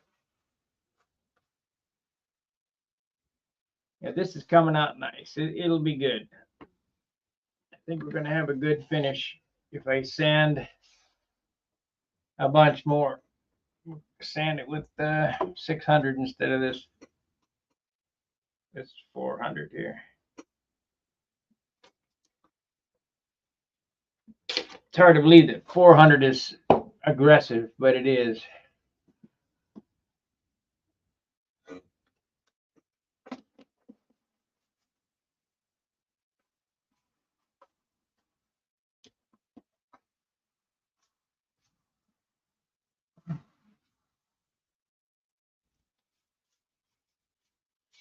So the trick is, when I go pick her up at the market, stop at AutoZone, get me some 600. I'm going to give the whole airplane a sanding of 600, mostly the tops of these ribs. Then we'll go around and we'll stripe the ribs one more time, let it dry, and then another sanding of 600 on top of the ribs, and then we'll shoot a coat of paint on it. Shoot the rest of this material here on it, which is got to be 80% thinner now. So figure it out. I started with a quart. I started with this much dope, added in some blue, so we got it up to here. Then I filled it with thinner. Then I put a coat of paint on, and I painted all the way down till it was right there. And it was starting to drag on the brush, so I filled it up again with thinner. So painted some more on it. It went down there to this right now, filled it up with thinner. This morning, I filled it up with thinner again. So what is the percentage of this paint that's left? But there's still dope in there. It's just lots of thinner. What that does, especially when I spray it and I get a wet coat on this thing, it will lock everything up. It's the chemicals eating down to the base layer. If you spray on dry, it stays on the top and it doesn't adhere to the layer below. And when you tape, you get paint pull-ups. And I have had, you know, if I ever have a problem with pulling up, I've shot straight thinner on these before.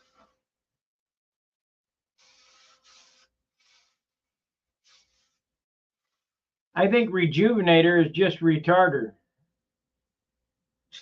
Because, you know, I got a gallon of retarder on there. But I don't like shooting retarder more than 10% because it makes the paint rubbery. It doesn't get hard. See,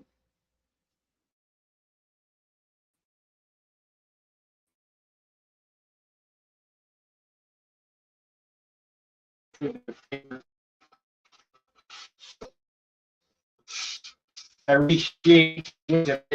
I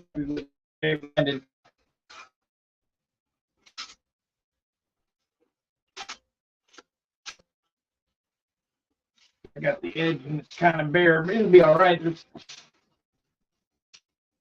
It'll be all right even without repapering it because it's such a small area. I have to fill it up with dope.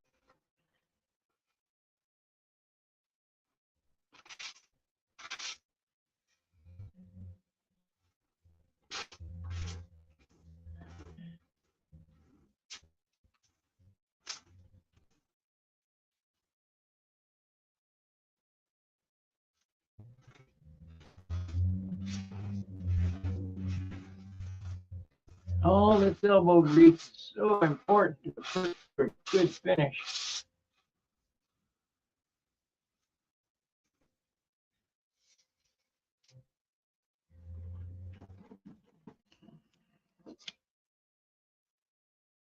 But she's went quickly. What's the date today? This one went faster than the first one. I think I had it done in 38 days, and this one's 28 days.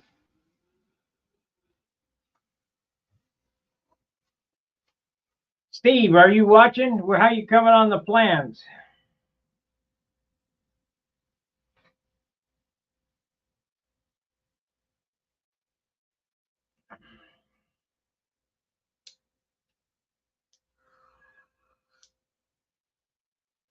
We'll get let me see if I can get an update on the plans. If I could get a look at them today. Oh, okay. We got them so I can look at them?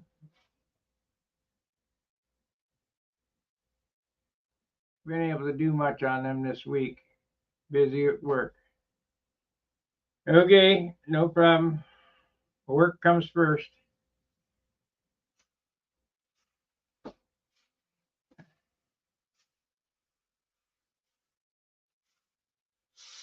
I think I like this one better. It's got a few changes, few subtle changes. stuff I didn't like about the first one. Boy, oh boy, that's good. That looks like doggy do. That trailing edge. That one's not so bad. I'm gonna have to work on that some more. Hold it up to the light just right. I think I know how to fix it, so we're gonna put a piece of working getting in the way of fun. Yeah.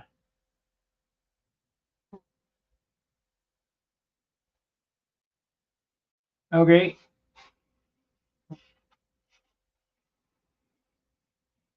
Okay, what I need to do on the bottom here, on this trailing edge looks like doggy do. We're gonna see if we can't fix it. Cheat. We're gonna cheat.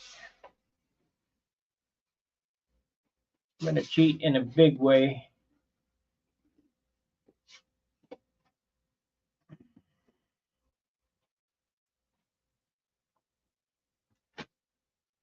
Cheat in a big way.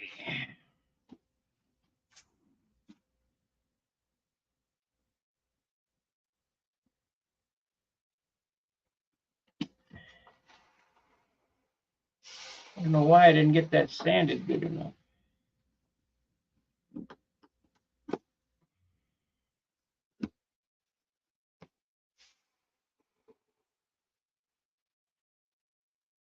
Hopefully it's got enough dope on it so don't pull the paper up. Who knows? Yep, it'll be fine.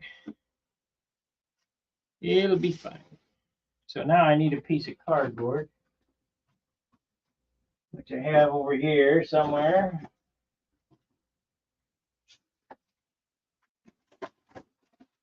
Thanks to Mr. Bob Hunt. Okay, acro green and a razor blade. We'll just lay down some putty.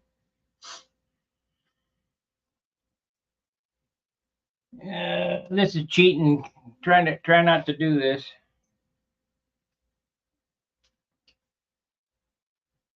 Get a big glob on there. Hopefully I can get this done before she calls. Razor blade.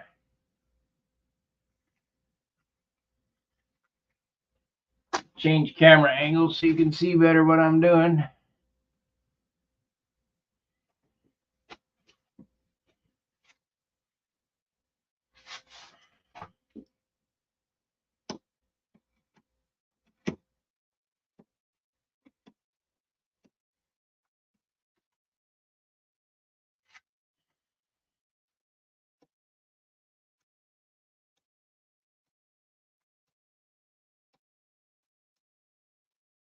Turns out nice. I might do them all like this.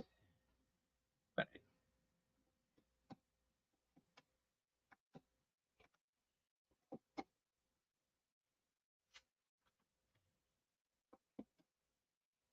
I've been thinking about this just before I go to bed. How am I going to fix this?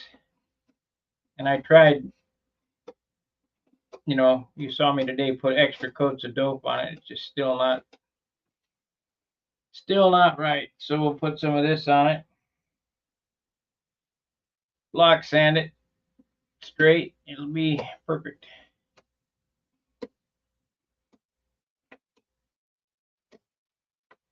Now this is the underside where most people would think, well, it don't matter. It's on the bottom. Well, you fly at the Nationals, you got goobers who build Ringmasters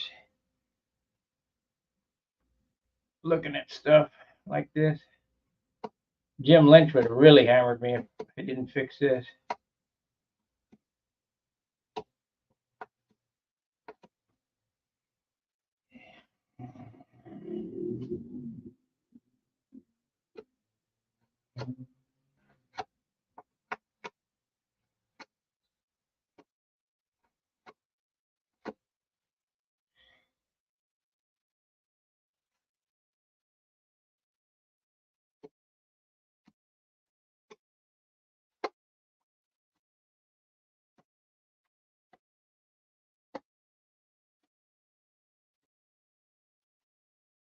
I miss Jim. He really knew his shit.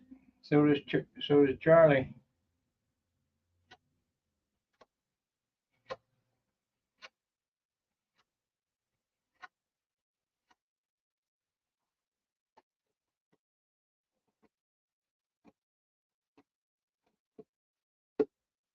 Okay, let that dry.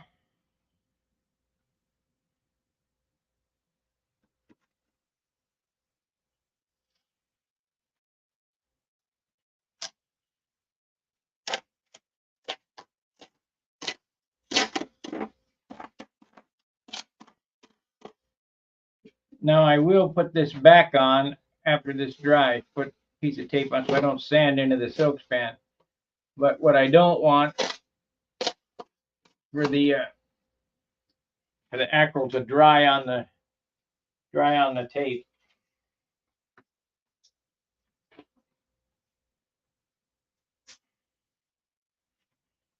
That will fix it. I can tell already.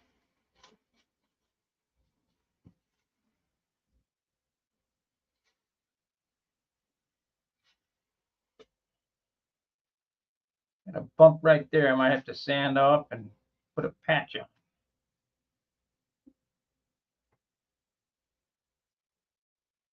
I don't want any BS in appearance. Hey, look at that bump.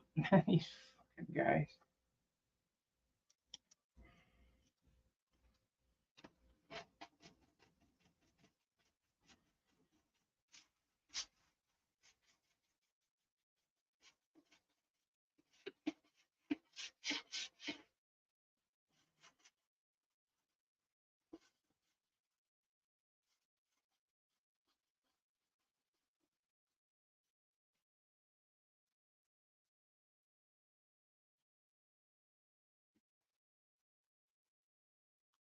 I gotta wait.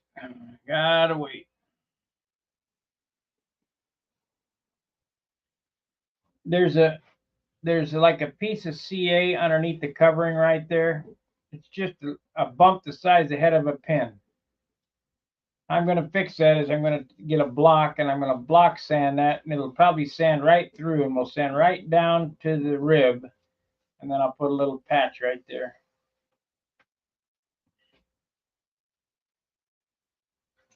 Because guaranteed somebody will say, hey, what a little bump right there.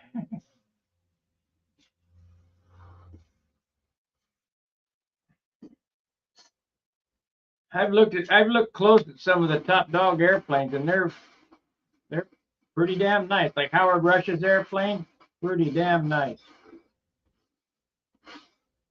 But it's got lots of paint on it. Like Bob Lampione, he built some beautiful airplanes. Lots of paint on it. He was standing next to the paint can. He just dipped it.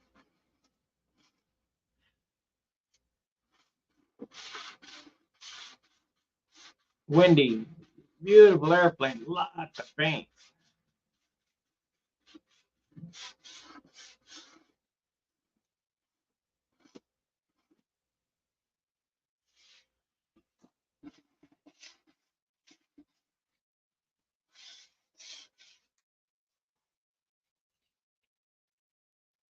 And if you use lots of paint, you could do a super nice job. But the trick is to do this job without any paint. This will turn out perfect. It really looked like doo-doo before. I'll look at that side. There's a couple spots on that side that need it. I just don't want to turd this up with, so much paint. I need to keep an eye on where it's going. If it's at 28 ounces, I need to stop adding. I think it's at 27 something or other now. It's at 28. I need to stop with the prepping. Get sand what I can and quit adding.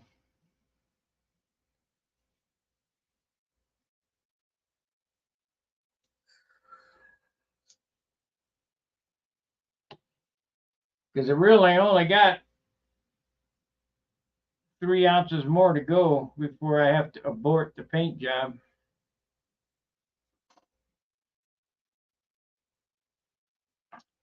Now I have been, like, if you look at the high roller, it ended up 63 ounces, PA 75 on a pipe.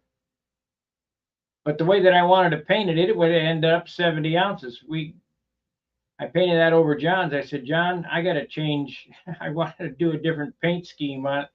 I got to change paint schemes, just put the minimal shit on it to kind of doll it up. And it still ended up 63, I think 63 or 64. It was right on the edge. That's back when the line size had to do with the weight. So it was under 64 because I could run 15,000.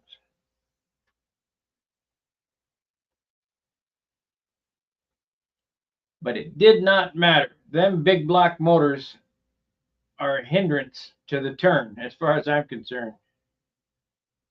They're way too nose heavy. I can feel that weight.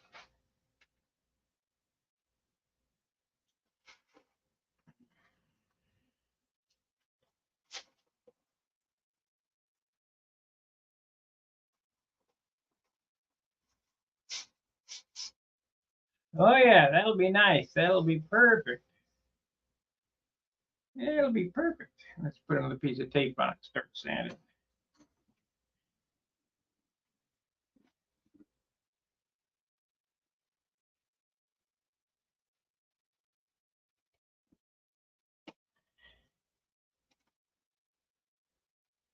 Got to have material to sand off.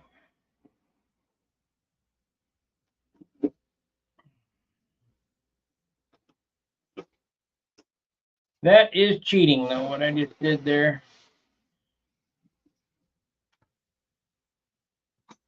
Should have did a better job of sanding it before covering.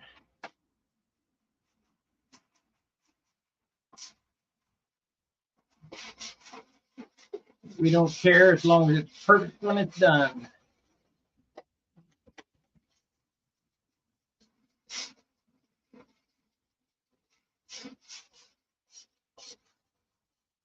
Now the trick is to sand it all off,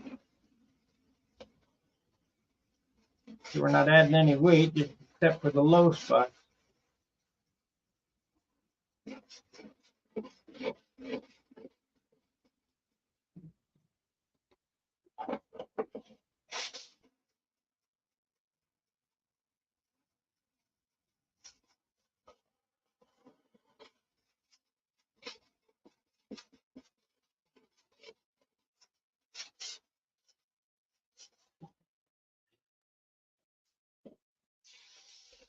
Oh yeah, nice.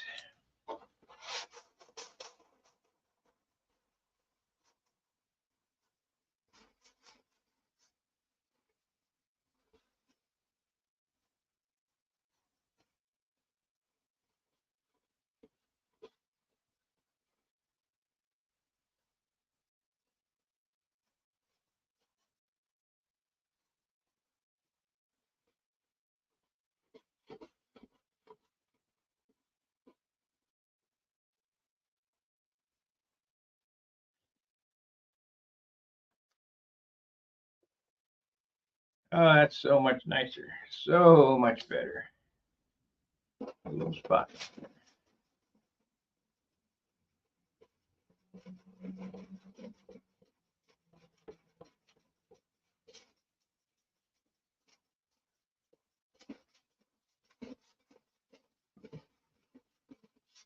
We might do all the edges like that. That really made it nice. Really nice. Smooth as a baby's butt.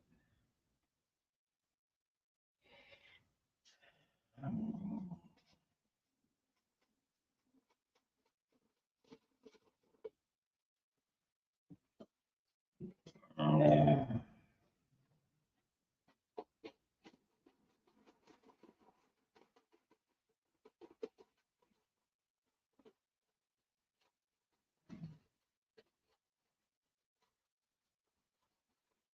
Is 400. No, it's 320.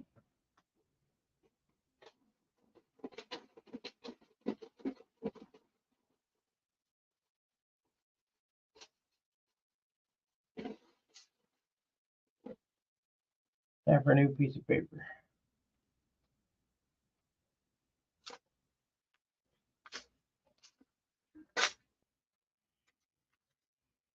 Cost about $100 in sandpaper on this. Maybe a little more.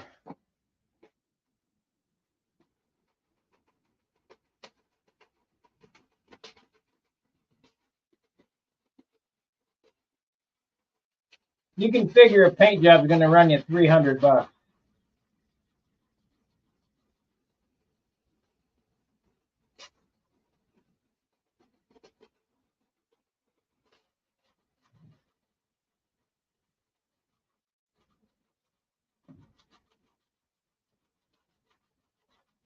Add the superfill, add the sandpaper, add the tape, add the dope, the tissue, the thinner.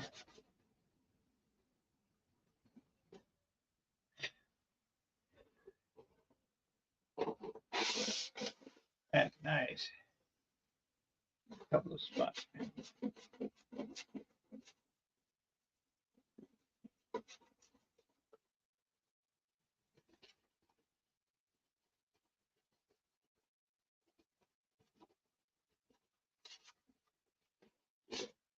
Let me turn on this fan. We shut the air conditioner off, so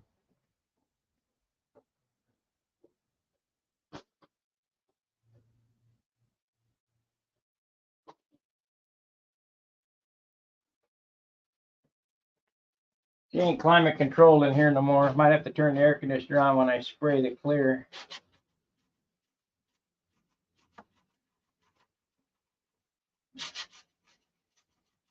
Draw the moisture out of the air. But the best time to paint is in the winter, by the way, when it's snowing. You think, well, the moisture content's 100%. Yeah, well, it don't matter. John and I found wintertime is perfect painting time when it's snowing out.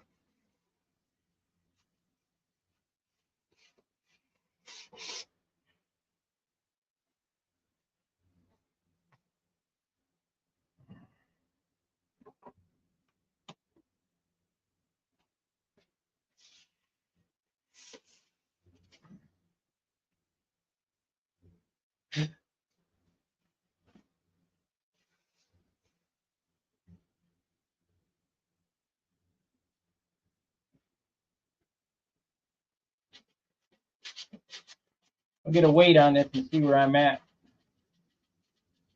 See how much more I can go. I'm gonna stop tinkering at 28 ounces.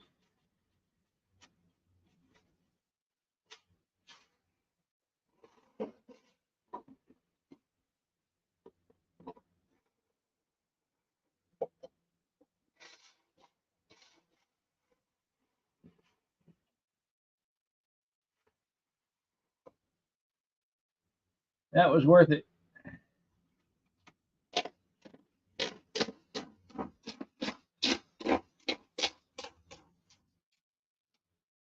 hit it with 600 dope and 600. That was worth that. Fix that buggered up trailing edge.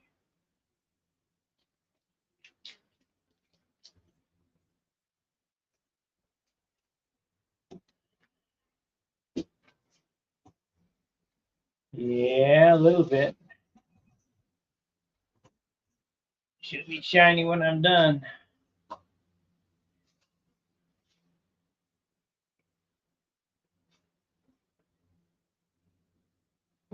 Okay, we need to get a weight.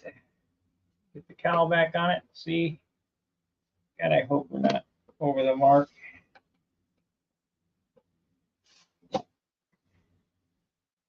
Thanks. This cowl's pretty damn heavy. I might have to get in here with a wheel and cut some of this crap out of it.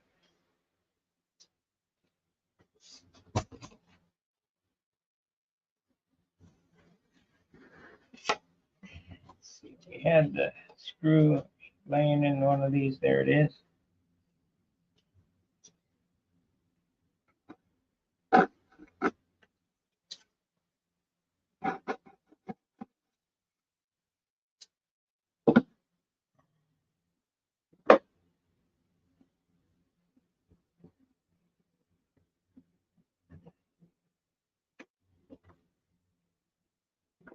I'm gonna have to sand inside here somehow. Somehow gonna have to sand in there. Glue some paper to my fingers.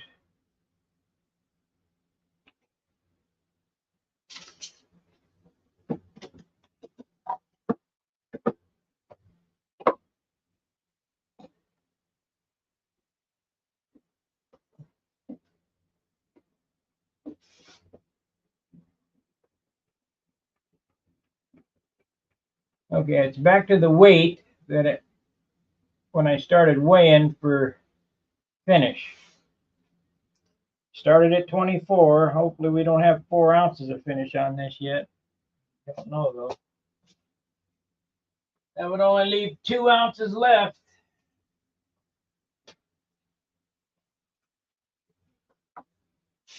It's starting to feel heavy. Starting to feel the weight.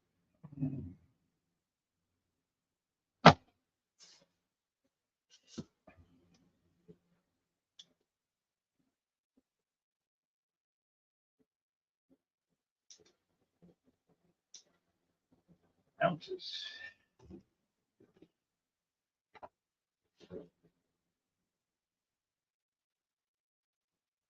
We ain't up to 28 yet, so we got, let's see. We divide 28 by 10, it's 2.8 times 3.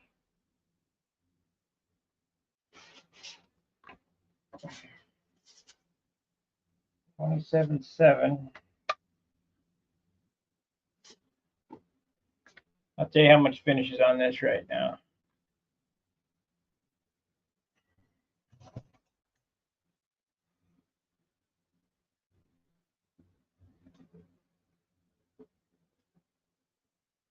$27.7 minus 24.4. 3.3 ounces of finish so far.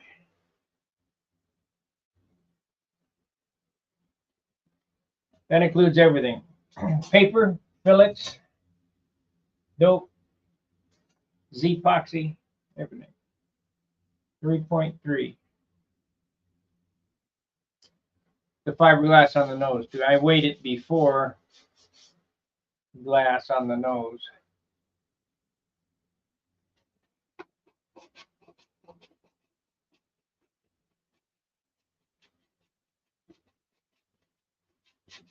So we might make our 6 ounce finish. I do a lot of sanding.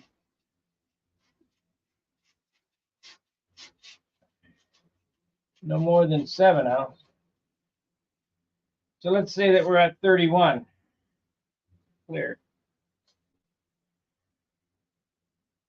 31 plus 17.3. We should be under 50 ounces.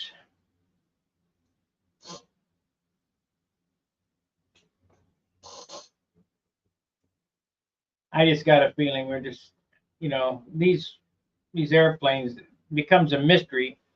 They get to a plateau and then boom, they just go off the cliff. The weight just stacks on.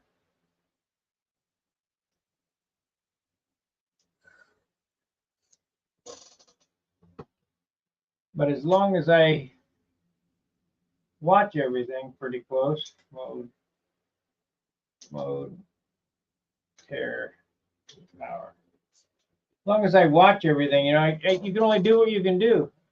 I don't have free flight wood. I got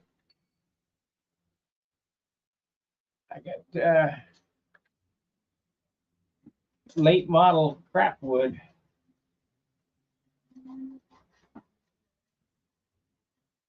hoping that the wood in that Juno kit is good, because I don't want to put any money into it. I bought it because it looked like it had good wood.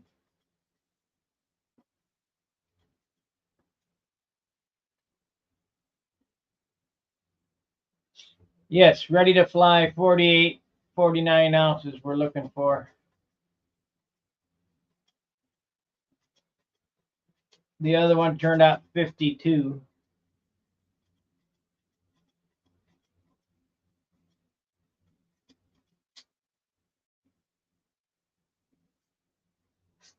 I need to get that one out and play with it because I haven't flown it since I fixed the flap. Steamed the flap straight.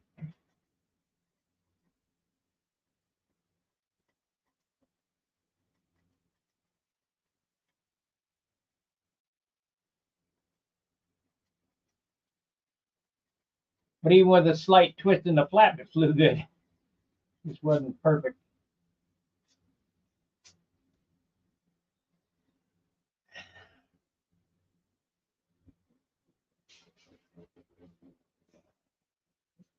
We've gone 2 hours and 18 minutes. So I guess today's going to be a long session because tonight is Charles's night. Well, when I go to the store, I'll come back and do another long session. But I got to be off by 8 o'clock, 7 o'clock, I guess, so that you guys can have a break for Charles. It's not bad for an airplane this size.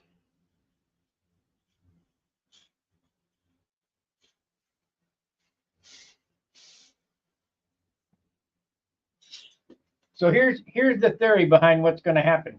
It's all going to get light blue. I'm going to call that Bomba blue.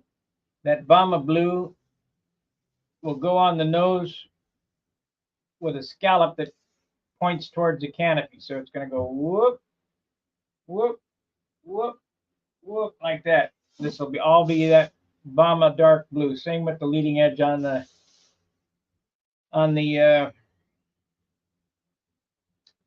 elevator stabilizer. Then I'll do my nose scallops in a different shade of blue. So I'll have them nose scallops that I normally do, and they'll run back this way. 3 colors, be 3 sections. It'll be dark blue, lighter blue, dark blue on the top here. Okay, so there we got that taken care of. I'm thinking about paneling this off somehow and purling just part of this, not purling all of it. So the whole fuselage is not going to get all pearled. I think about 7 shades of blue would probably be the best. I've got 3 so far. I got to come up, or 4 so far. This one, that one. Right? No, I got 3 so far. That one, that one, and that one. I need to come up with an intermediate between those 2. I'm not going any lighter than this unless I use some white. And there'll be very little white on it.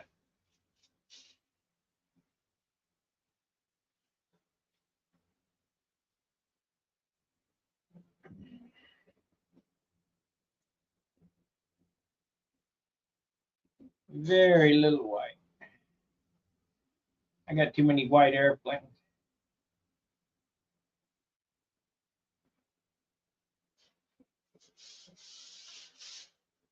I tell you what, that trailing edge came out perfect. I have to try that again. I was going to superfill it, but shit, superfill would have took all night to dry.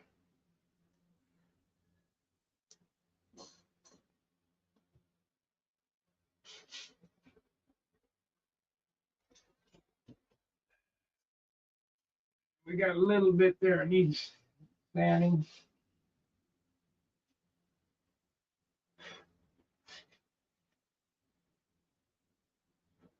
That was a good deal to do it like that.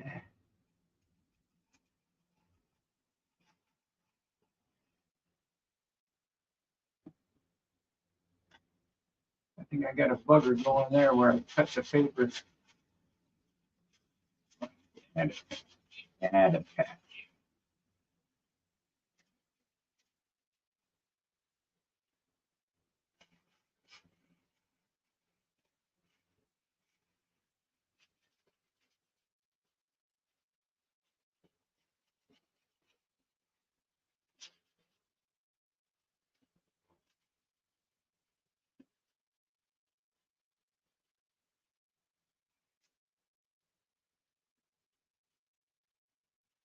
Knock that edge off.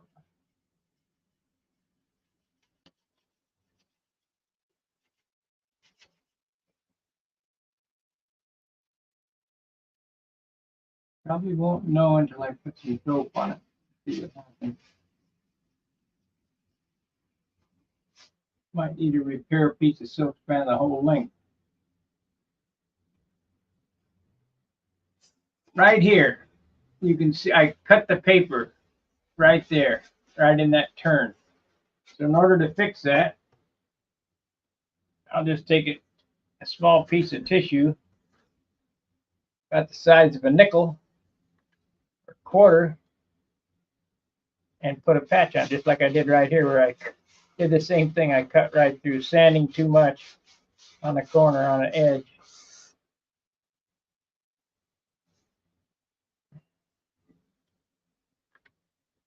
Not a problem. Just a pain in the ass.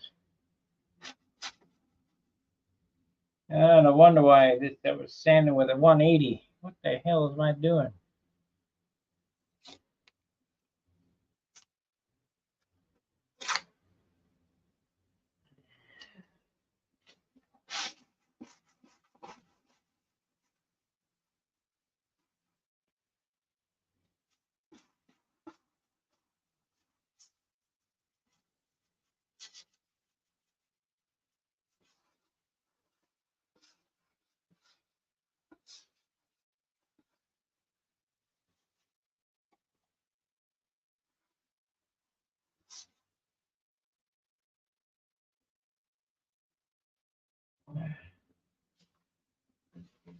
Well, it's going to be different. Not going to be my normal paint job.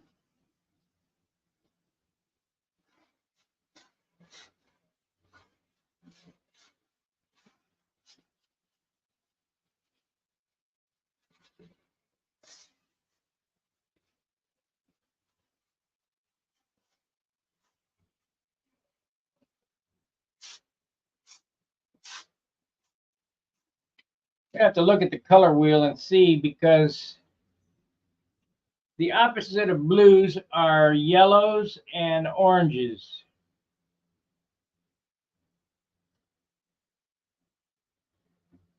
Purple is the direct opposite of yellow or orange. Let me get the color wheel.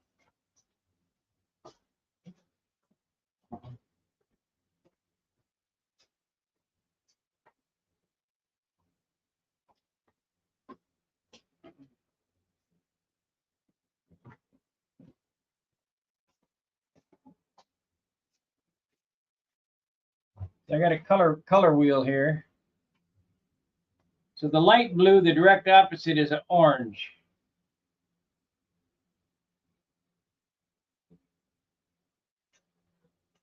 Actually a redder orange, and the dark blue is the direct opposite of orange, is orange. And a purple is yellow. You just go right straight across, yellow, purple. That's contrast. Blue, orange. Lighter blue, kind of an orange or red. Super light blue is red. Green, red. Lime green, then we're going into the purples. So you want to kind of stay with the color wheel.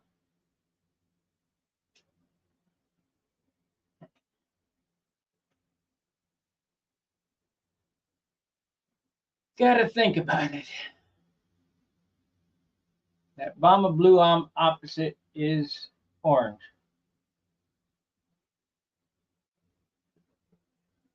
Yeah. So this is red. So we might get some red on this. I don't know.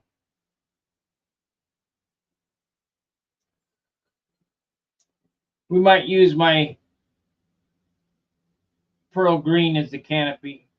I wanted an orange canopy, but I think we'll do the green canopy again, because that won't be anywhere else on the airplane, but these other colors kind of blend. So you need a contrast. All the pinstripes will be in a contrasting color. We gotta do. We're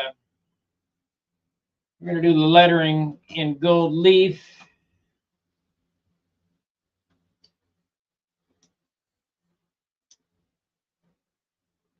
With a contrasting color outline.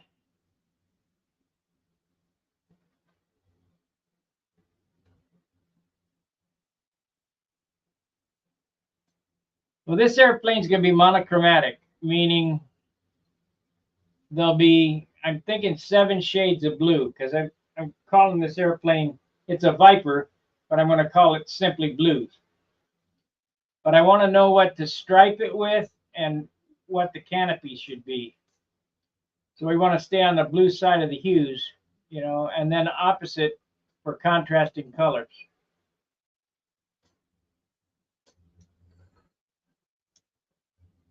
But some of this is going to be paneled in pearl. And I haven't decided yet whether I'm going to spray an elevator to see what it looks like, the intercoat pearl, to see what it looks like. And if it looks super good, we'll paint the whole airplane pearl and then worry about it from there.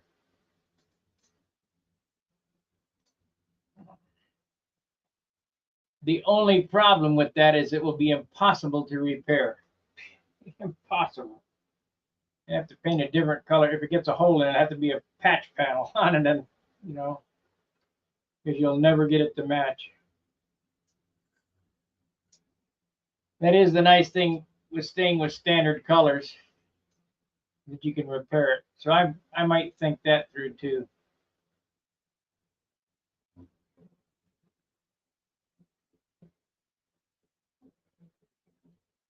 We might do the inner coat over the darker blue instead of the lighter blue, because this is the most area, and I mix some paint, plus I have the paint code that I can mix the paint and repair this when it gets a hole in it, because you know damn well it's going to get a hole in it, or something's going to happen like I did at Tulsa and drop a light on the rudder.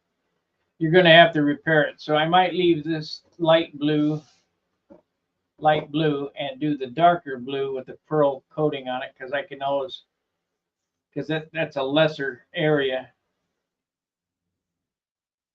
but it's going to have pearl on it somewhere, and the gold leaf. But this is the fun part, you know, to figure out exactly what you want. I'm going to make up some paper dolls for the scallops. I could take them off. But it's going to be them 50s, late 60s scallops on it in 3 colors. There'll be a lot of taping on this airplane. I might, more than likely, not paint the whole thing light blue, just the back half where the other colors are going to, you know, I don't want to double paint.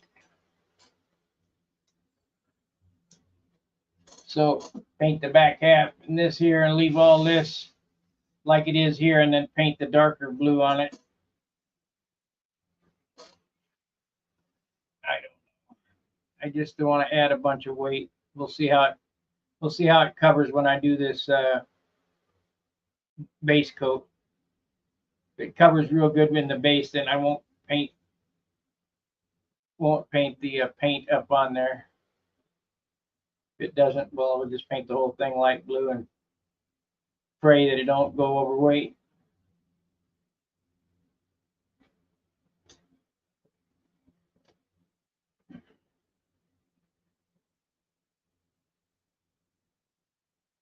I need a color wheel that's done on photo paper so it's shiny, because that looks like crap.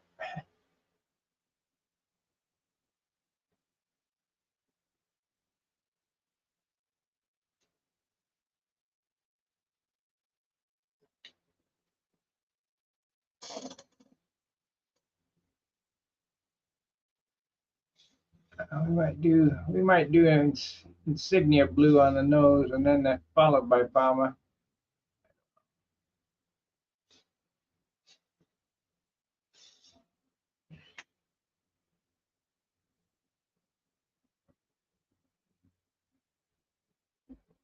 Is that blue putty in the tube? It's green. It's called Acryl Green Glazing Putty, part number 05096. Can be bought on Amazon. It's about $35 a tube. This tube weighs 1 pound. Don't use much.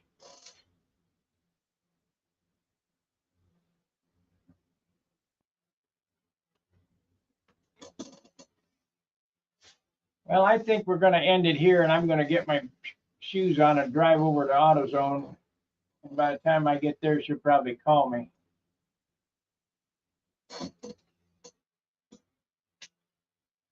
But we're at 27 ounces right now. So I got to be real careful with what I'm doing.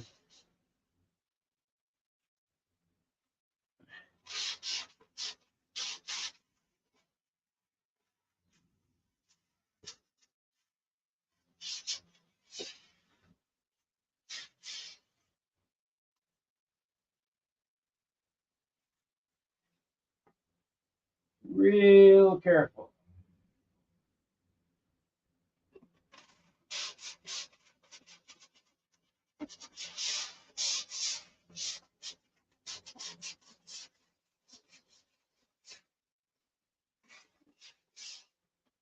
It's another stand out.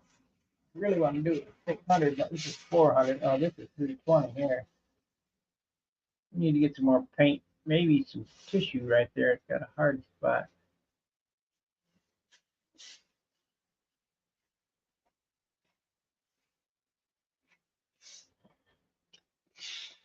Acryl Green by 3M.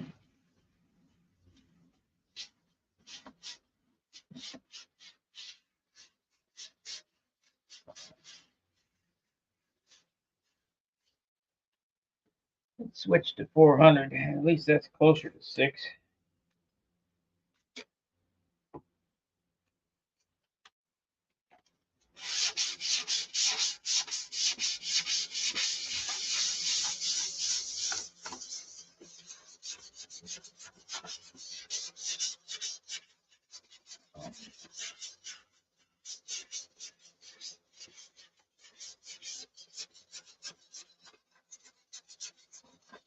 Acryl Green. Then I got to cut a spinner and get it painted the same color.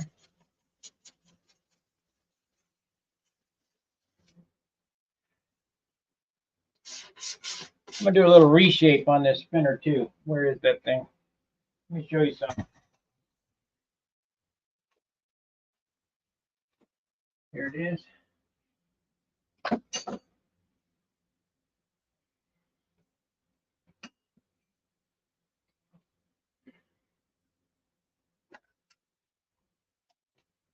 These spinners come from China, California, Republic of China. And John made me an end. Around this camera. John made me a tip so that it can be mounted to a Randy Smith type nut. Of course, he's also made me the extensions. But if you look at the profile of this, the back plate goes up like that and then down in the back plate. So what I'm going to do is I'm going to chuck this in a drill, and I'm going to reshape this spinner right there so that it's a smooth transition, because it looks, when you I mean, I've got it shaped perfect to the nose ring. But there's like a few thousandths bump right there.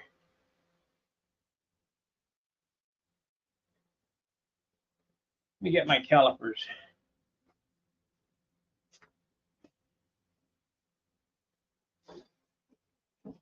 I wish we could get more of them. I bought half a dozen of them,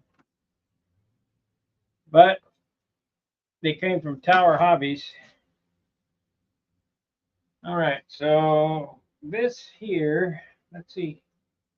Let me see how many thousandths I'm going to have to take off. 2-inch. That there is 2-inch and 13 thousandths. 2-inch and 14 thousandths. And this here,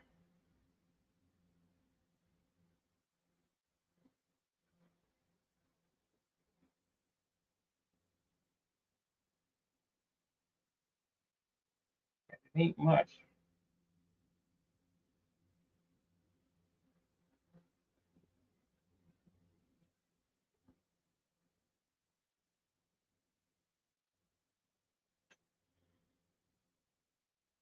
Two and 15.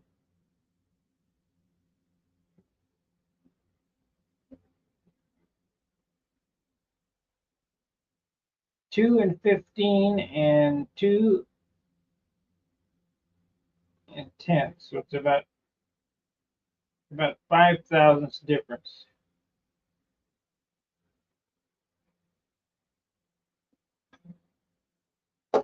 To most, it wouldn't matter.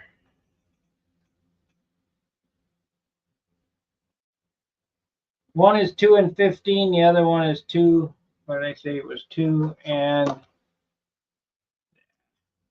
I lost it.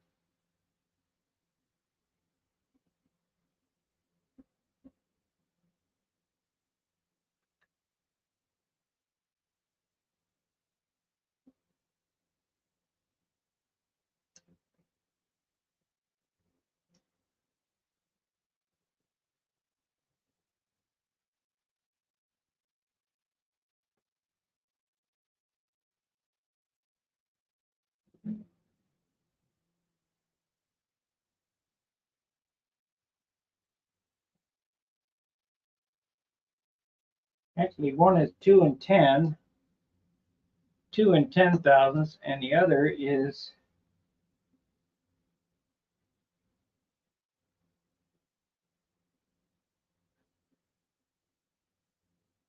2 and 15. So there's 5 thousandths difference.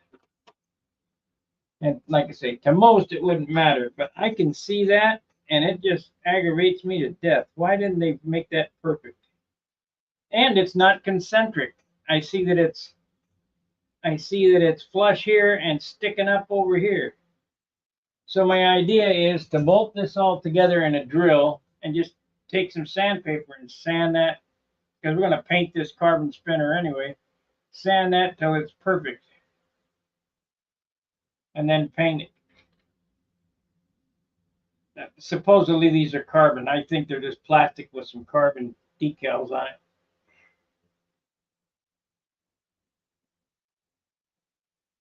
Now they are carbon.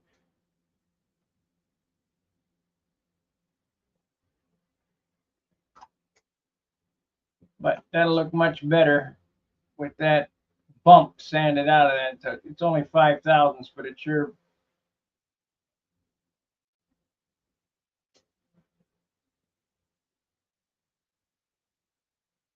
Two-inch, 13 thousandths. That's what I said.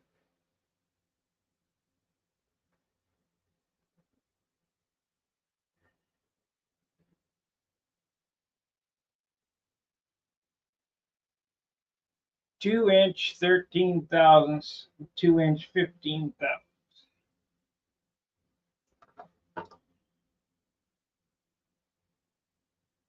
It's because they're metric, 52 millimeters or whatever, I'm sure. Anyway, the Chinaman who designed this, who was running the equipment, wasn't paying attention. They're not perfect, but I'll make it perfect. Let me get rid of this.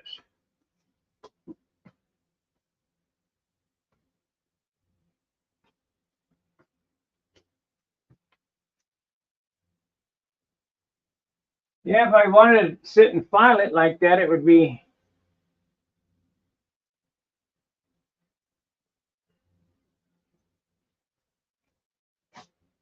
If I wanted to sit and file it, I could do it, but it'd be a whole lot easier. I got a mandrel, and I can chuck that all in a drill. Just run the drill and take a piece of sandpaper in my hand and go, what crocus cloth I got.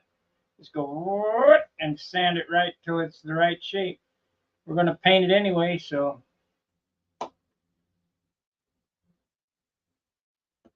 That's what it's going to be right there. And I like these because they're light.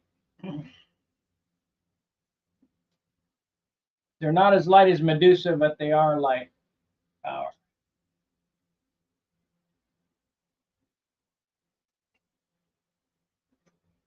It weighs, mode, 9/10 of an ounce or 26 grams.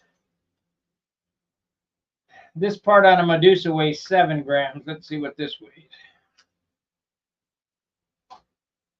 That weighs 12. 7, 8, 9, 10, 11, 12, 5. Yeah, 5 grams difference between this and Medusa.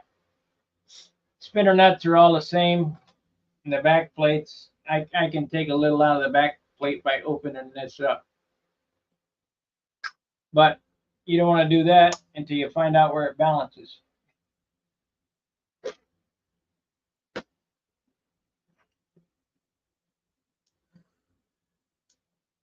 But for a modern day spinner, now it says 24 grams. For a modern day spinner, that ain't bad because a Randy spinner is 1.5 ounces.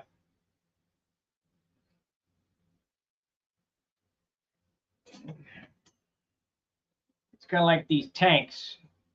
Now, this tank's got a lot, it's got fuel line on it and some rubber stuff. But this fuel tank weighs 1.7 ounces. A fuel tank of that size in metal would be 2.5 ounces. This is, I mean, but like I say, I got fuel tubing on this and I got some rubber insulation on the bottom of it. That's an 8-ounce tank and it weighs 1.7 ounces. That's really good. But that's 28,000 yen. Oh, 27.7. It's 26.7. Oh, we were weighing for Superfill. 26.7 was before Superfill. Let's see what the fillets exactly weighed.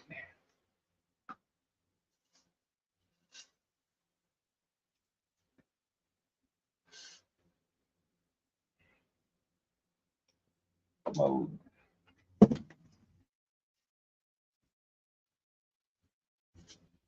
Hope I didn't break it.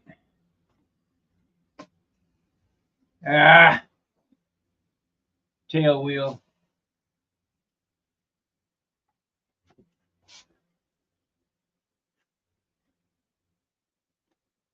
Oh man,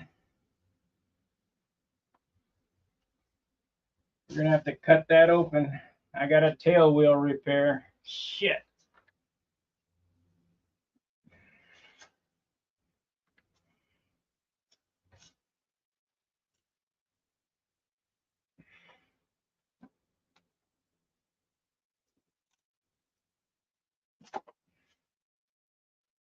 Oh, you dog.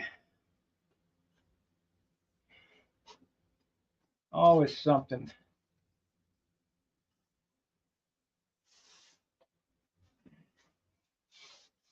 At least didn't hit the floor. So I got to cut that open and repair that.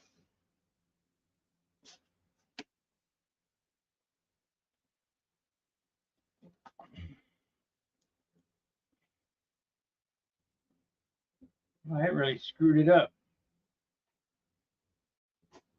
Oh, dog.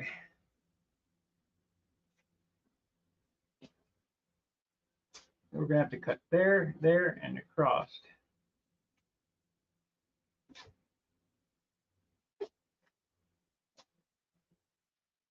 I'm not happy about that.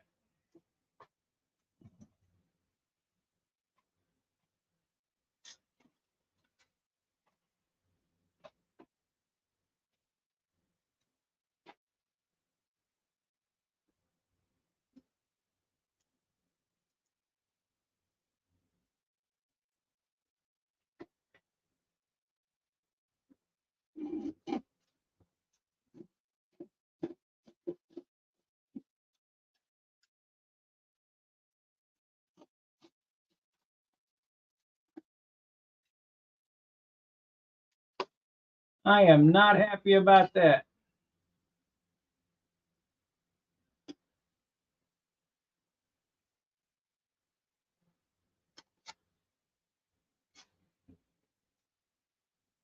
But better now than later.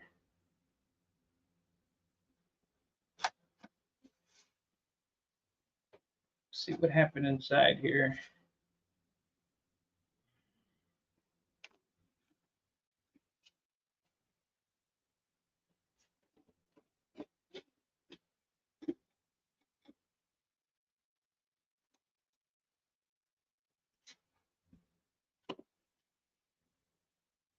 Wow. Wow. Wow. Wow.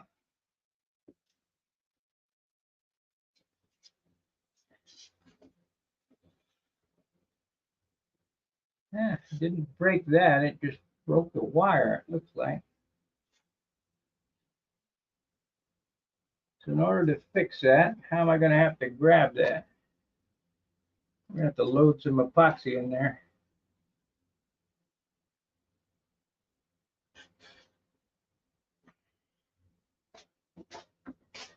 Okay. That ain't nothing. Fix her up.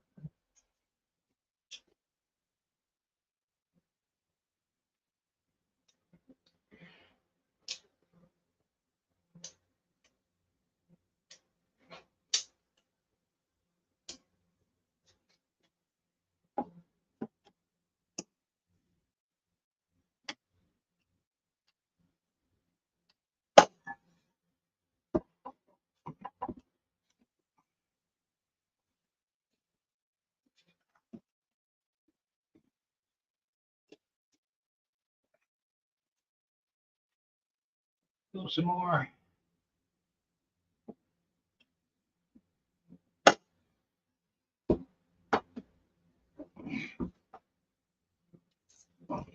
There we go. Yeah.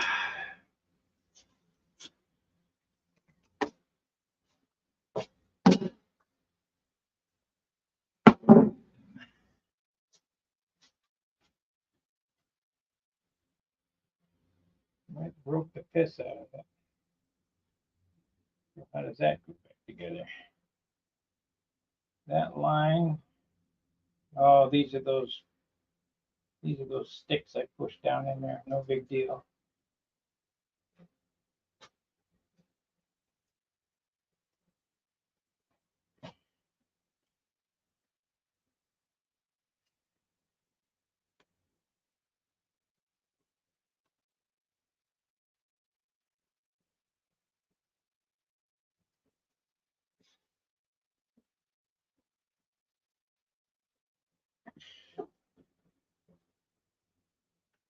When this thing flipped off the bench, it caught this tail wheel on that foam and it pushed it forward, which it's never going to go forward. But it broke the first two pieces of copper wire holding it on there. So now I have to drill a couple more holes and wrap it with copper wire and add some epoxy to it. And then we'll glue that on there.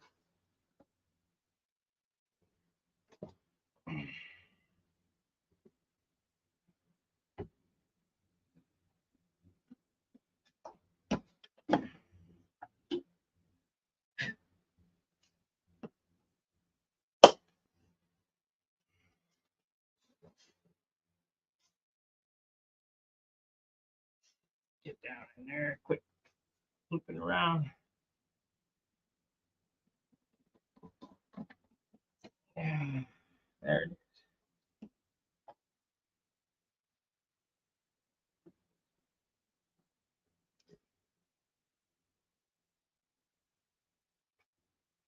It ain't nothing. I mean, it's just a setback, slight setback. Of course, I don't have my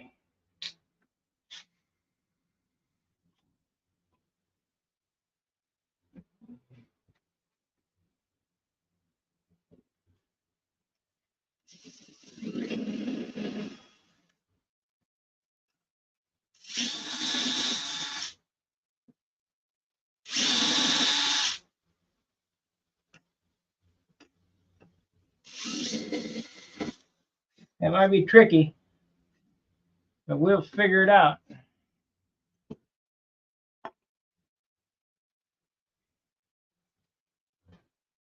Hmm. It actually doesn't even need to be a wire on there. It's all sewn up inside there, but we will add some epoxy. I know. I didn't need to do that. We'll just go across that with a piece of wood, epoxy and wood.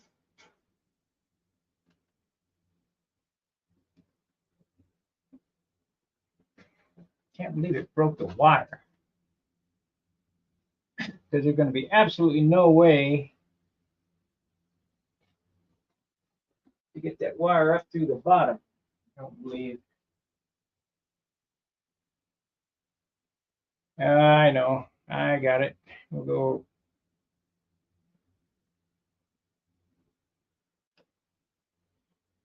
I got it. Cut a piece off here. I'm just thankful it didn't fall completely off the bench and destroy the airplane. I've had it happen before.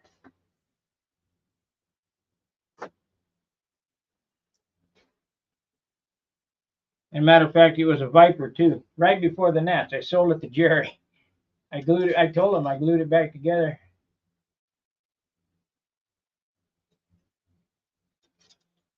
He said, "Okay, no problem. I'll take it. All righty, you can have it."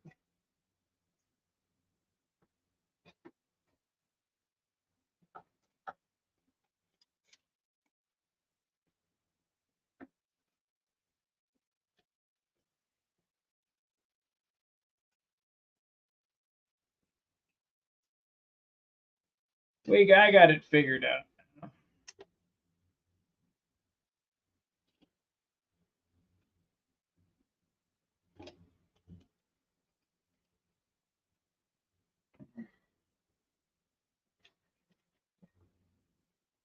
Scalpel suture.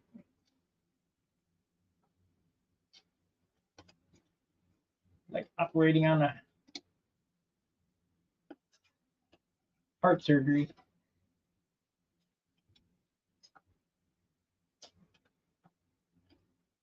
It'd freak you out if you know what kind of tools the doctors they use: hammers, saws, drills.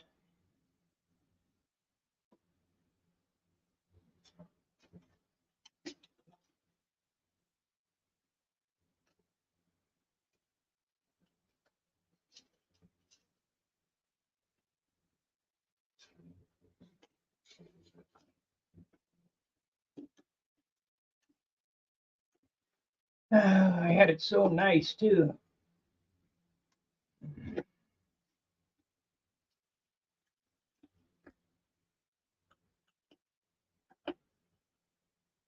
Yeah, that'll do it. I had it perfect. Now I got to work on making it perfect again.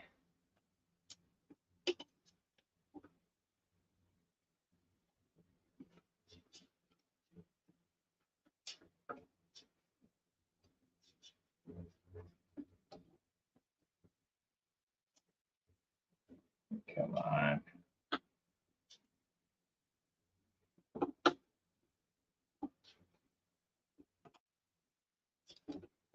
Okay, you don't want to do that? We'll take you out then.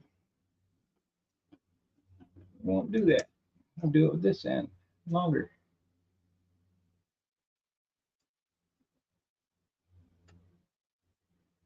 I'll do it with that one.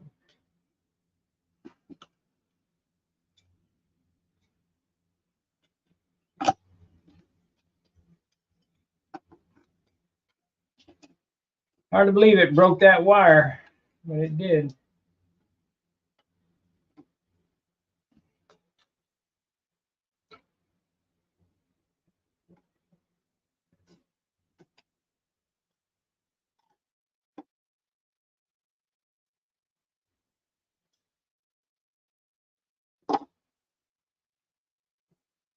Broke that wire.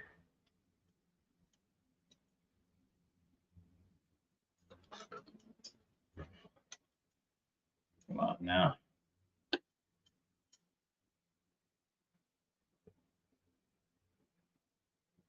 Put it through a fresh hole, I guess.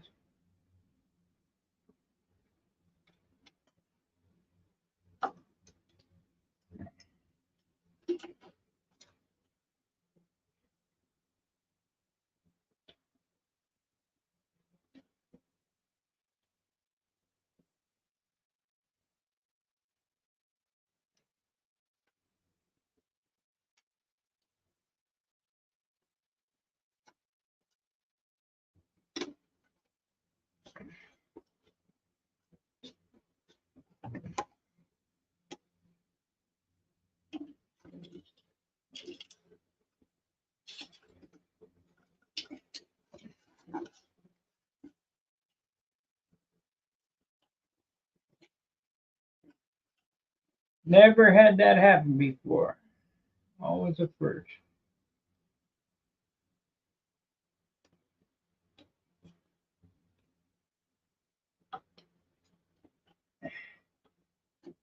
But you get to see it live here. Screw ups.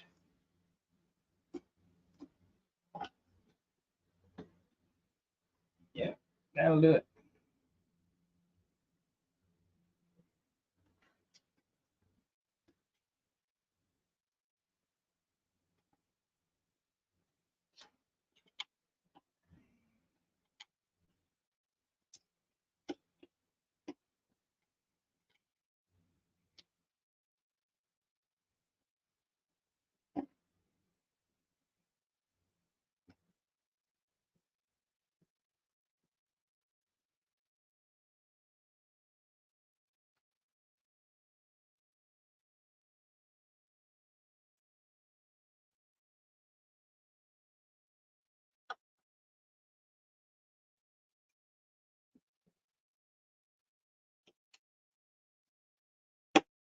Yes.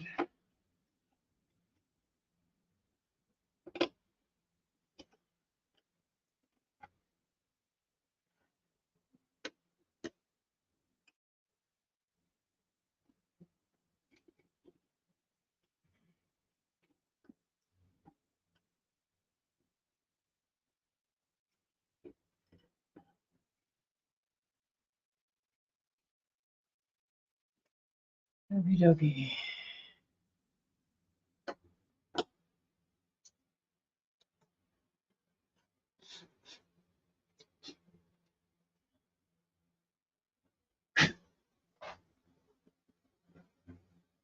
Yeah, all them wires are okay.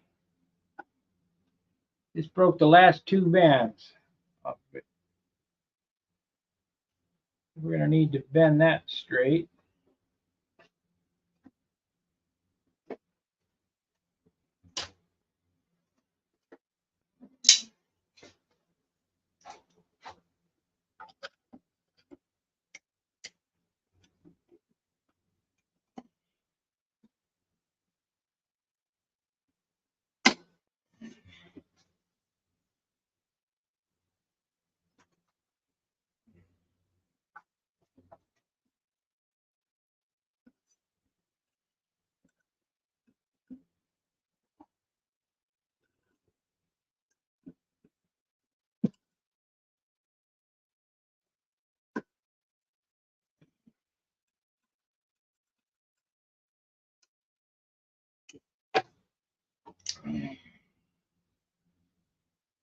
That looks pretty good.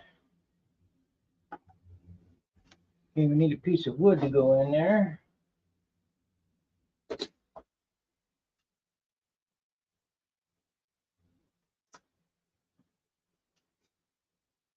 kind of wood are we going to put in there? I'm going to put in too beefy of stuff.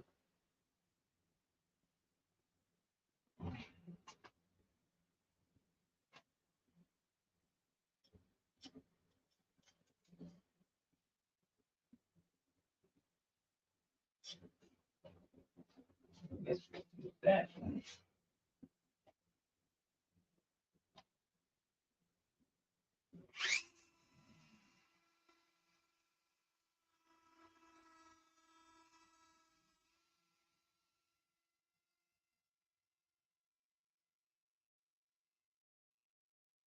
Always something.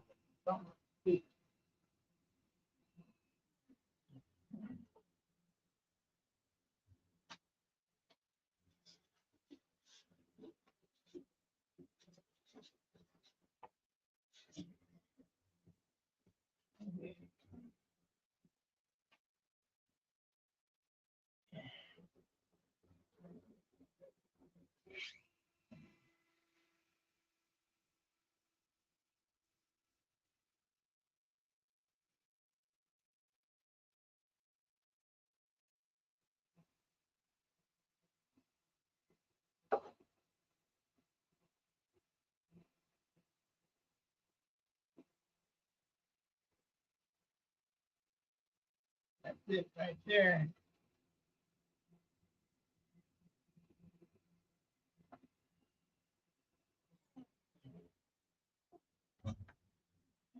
That's it right there. Let's get a pen now. Pen. It won't happen again.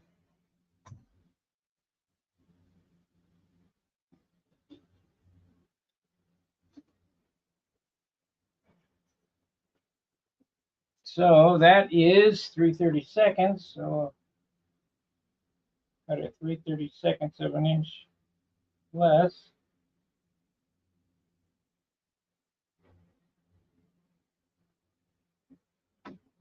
I'll be right back. I'm going to sand this on my dish sander.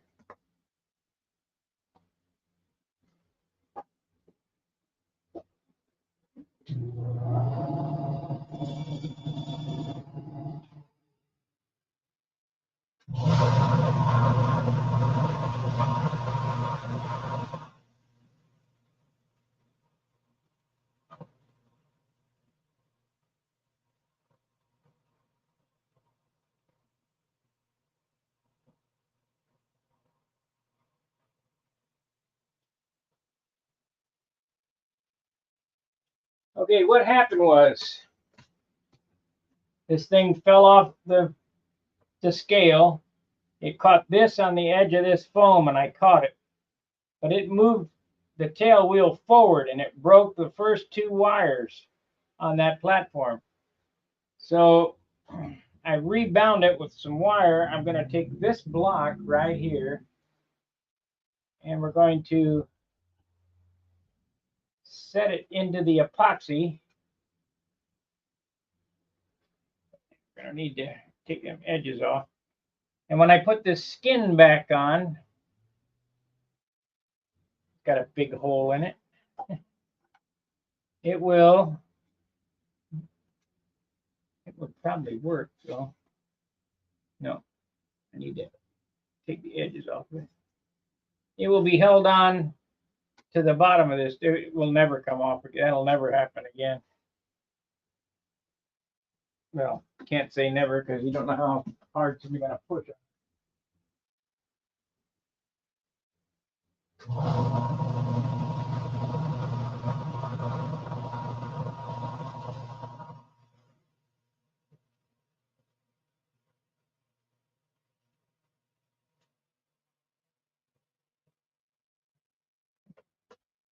But we'll float this all in epoxy, and that baby will be on there forever. See, this will be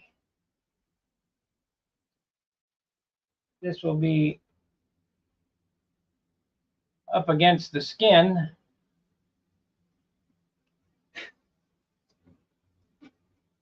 Will be epoxy, and yeah, that'll never come off. That's a good fix right there. Oh shit. The only thing is the finish. I gotta go through finishing all this stupid stuff so it's perfect again.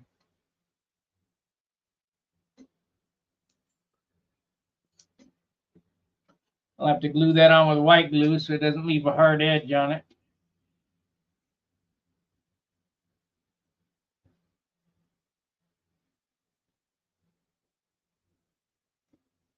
So let's mix up some epoxy and float it in there.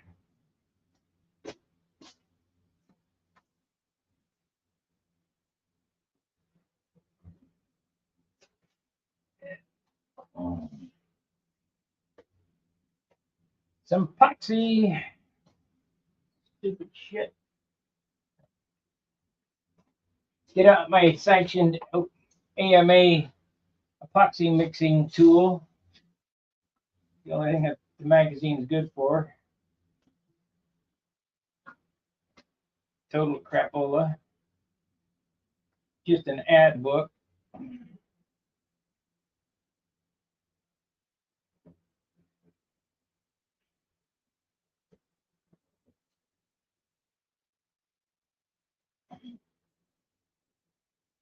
I think they ought to give us membership without the magazine and cut about $50 off of it, off the entry, the dues.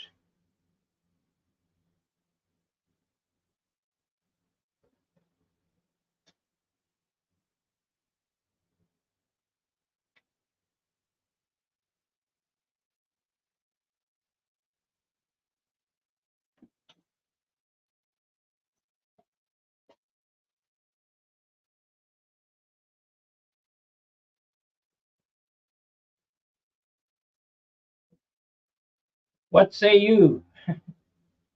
That's what I think.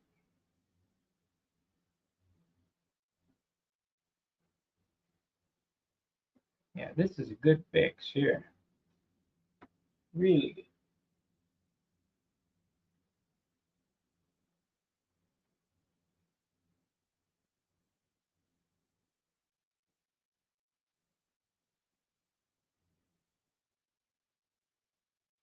I mean, everything weighs something, but this ain't gonna weigh much.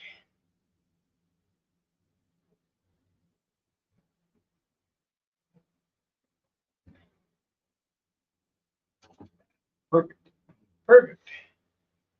Yeah, we need it forward a little bit.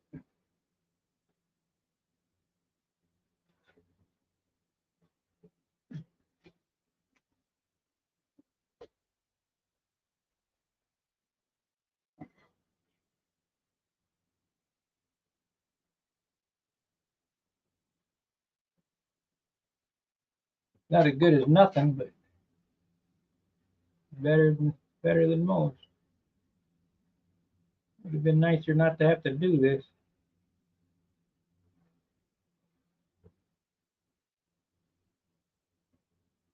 But it ain't going nowhere now.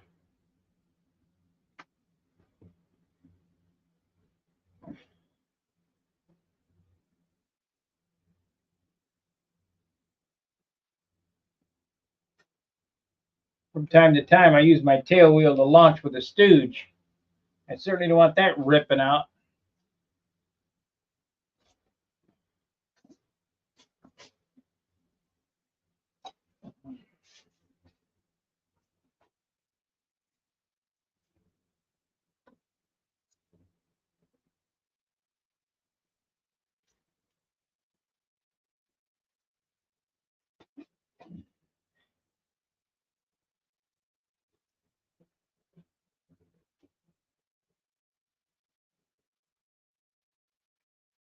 Not supposed to pull them backwards.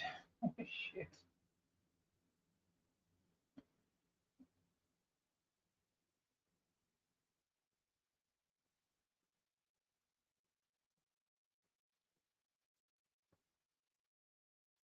Okay, so now we need to fix this part. which won't be too hard.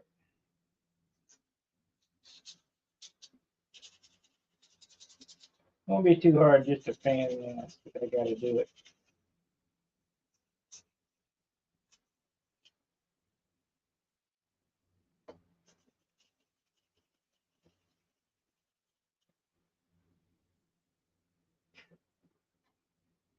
Because I had it perfect.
It'll be in there solid now, though.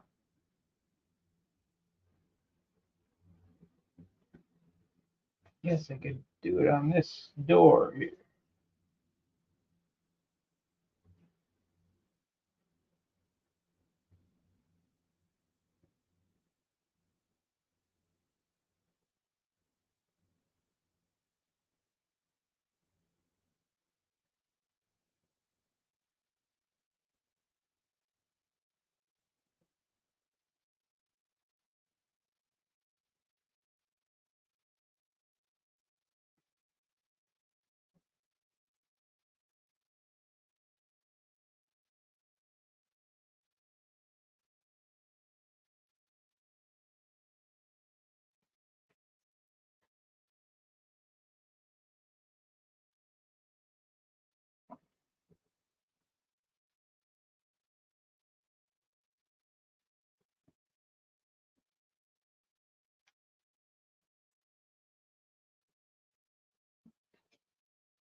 Okay, where did I put the pins? There they are.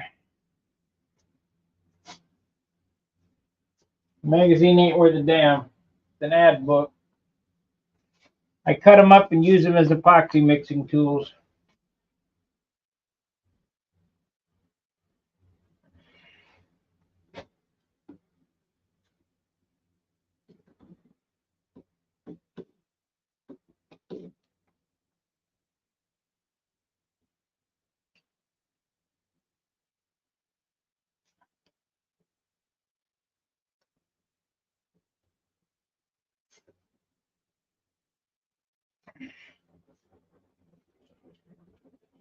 When I fix this, you'll never be able to know I did it unless you go back and look at the video.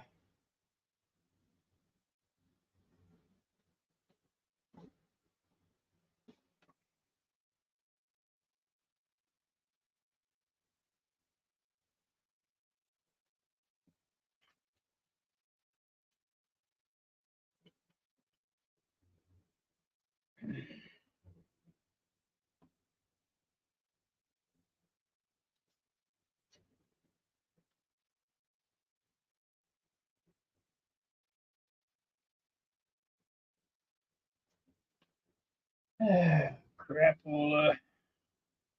Why did that happen?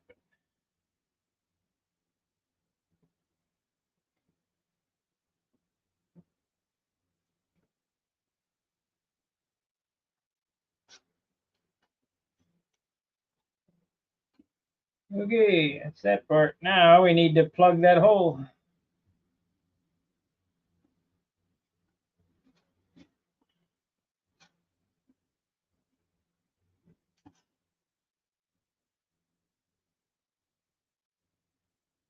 I might have to tissue this again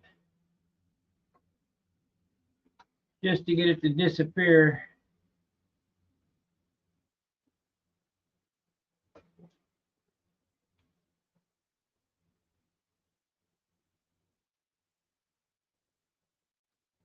is. Okay, we need a stick. Thickest part of that stick is probably 1/8 inch, so we need some 1/8 inch stuff so I can whittle.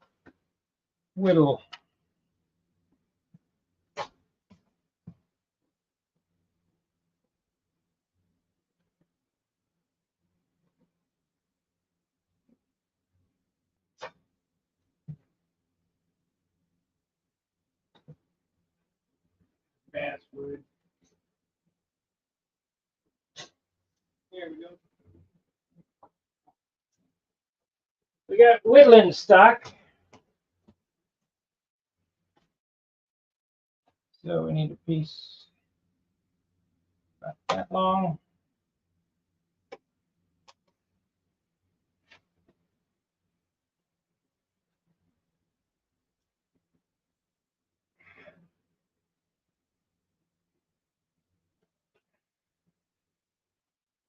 And we need a piece about that wide.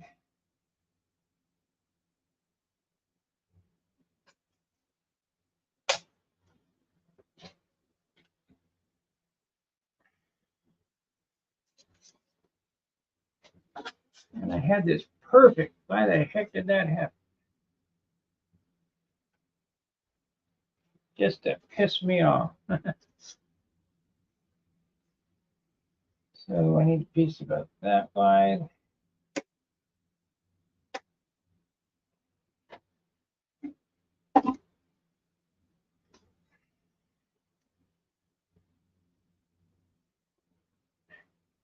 Well, let's get that set and then come back and whittle the rest of the fill.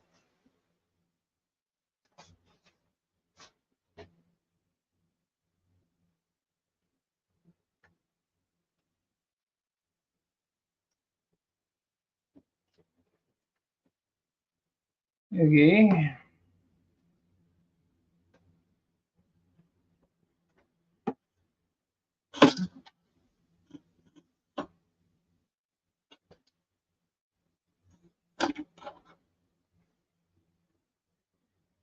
And so now we need a piece to go in there.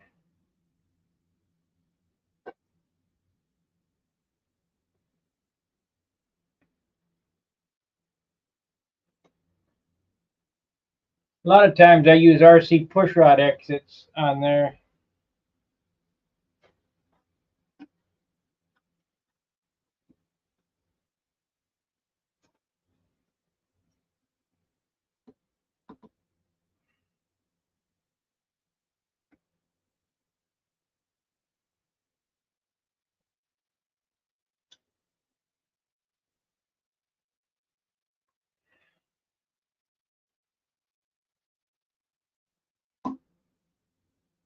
Okay, that's good.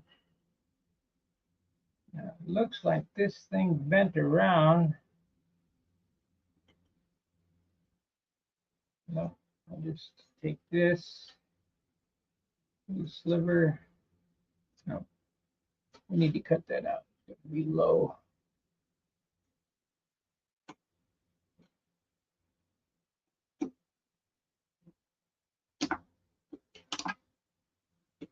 Perfect.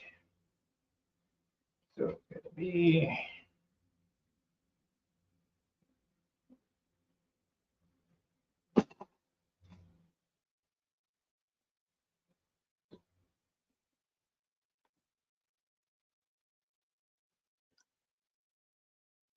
okay.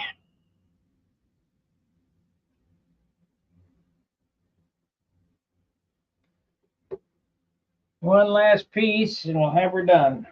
See, we need about that wide.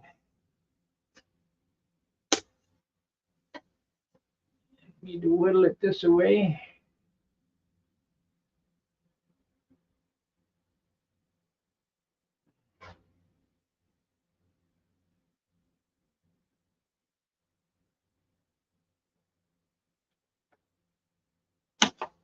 Ah, you bitch. Get in there. Whittle some more of the thickness.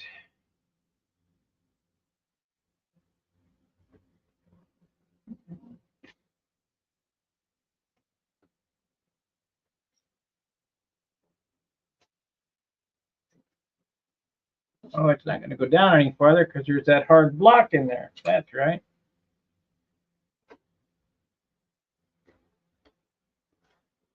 Okay. Now we just cut her flush.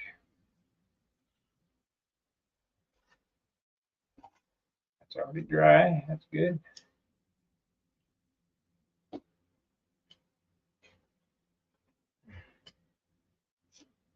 Dry enough to work with.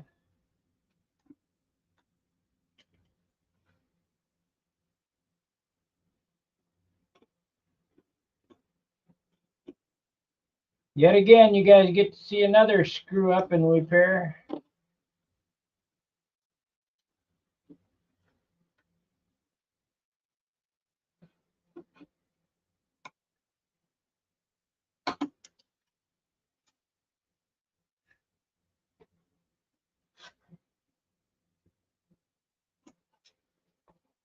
Yep, good shape.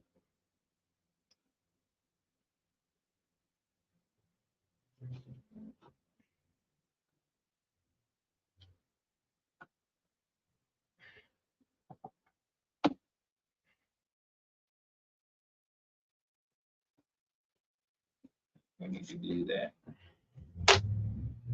We need to glue that.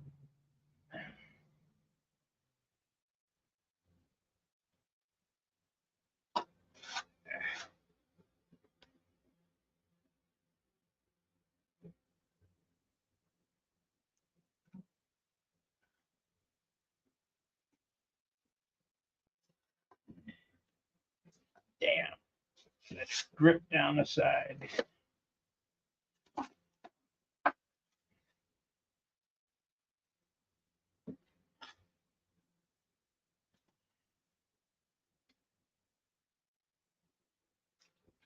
Come on, quit gripping.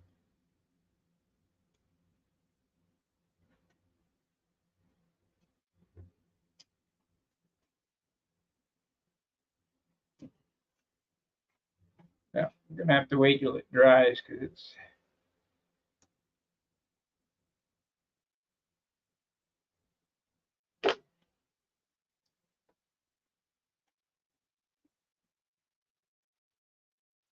better. That's more better. I'm gonna have to tissue that. I can tell already.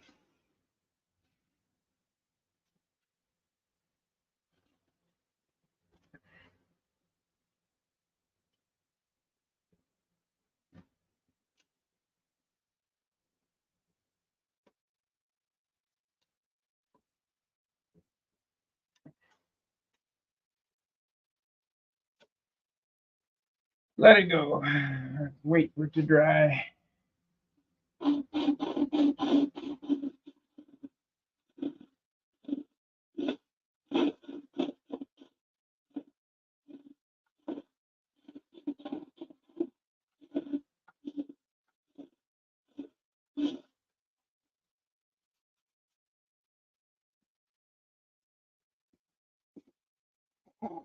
Quite dry yet.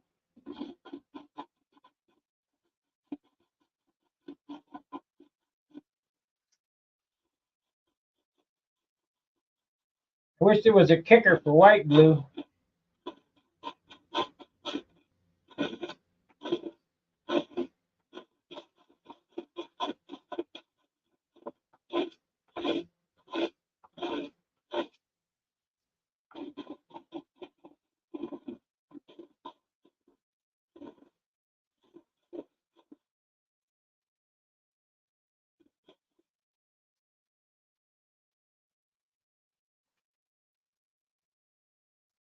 Twist it.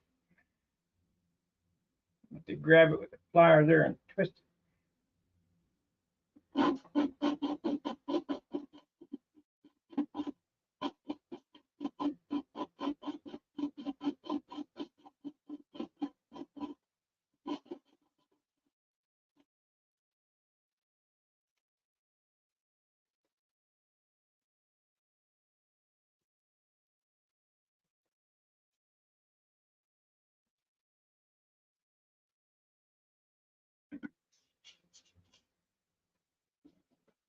Yep, gonna have to wait for it to dry.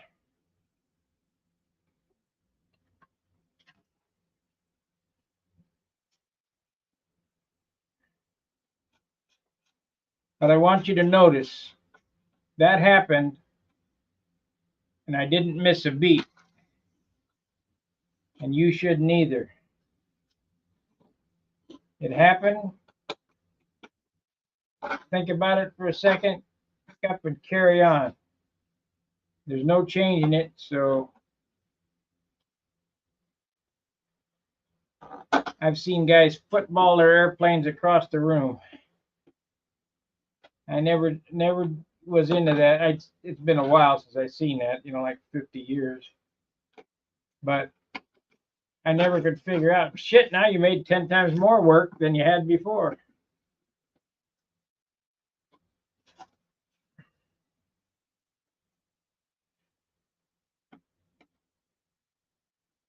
Just take it in stride. Go, well, something else I got to work on.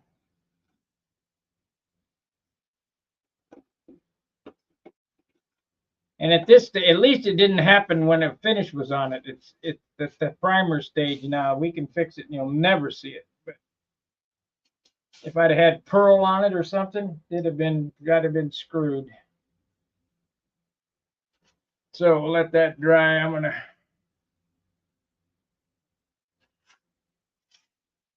don't feel too bad about that. I mean, it's not good, but I'll fix it so it looks good. Go get her. Go to AutoZone.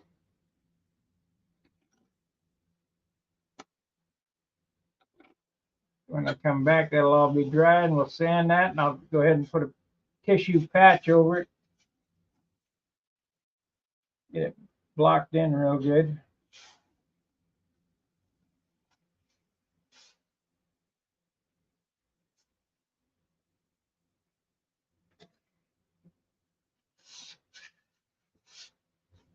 Yeah, that's okay because it shows me a spot that I missed on the fillet right there.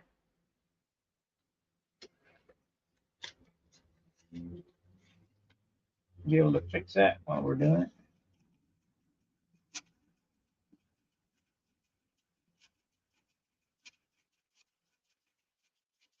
Oh, the silver lining.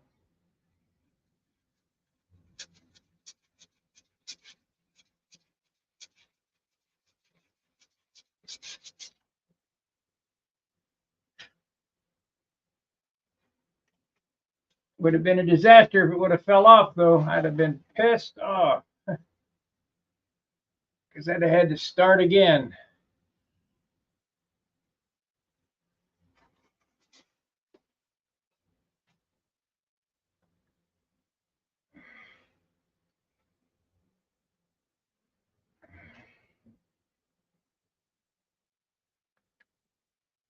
Yeah, we're going to have to bend that. We're going to have to bend that, straighten it up. It needs to go this way.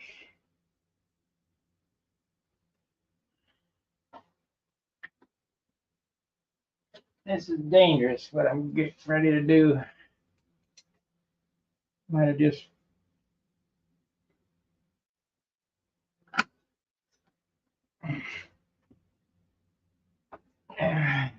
and I wish it was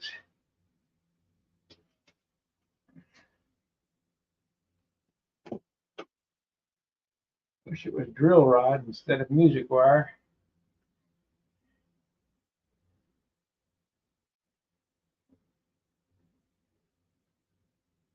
Gotta go a little more. Get my Kleins.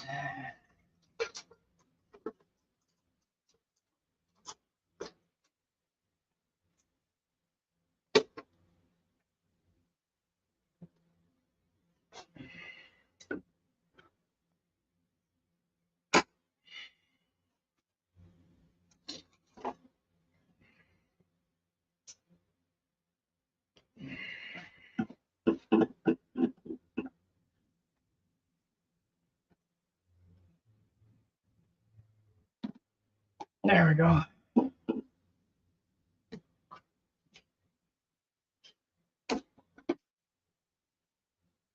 Oh, too far.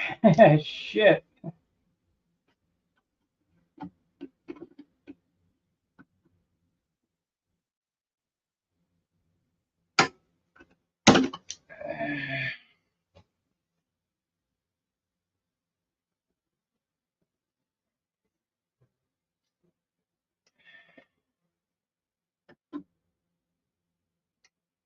Might end up snapping it off and I have to cut the whole damn thing apart and do it again, the whole thing.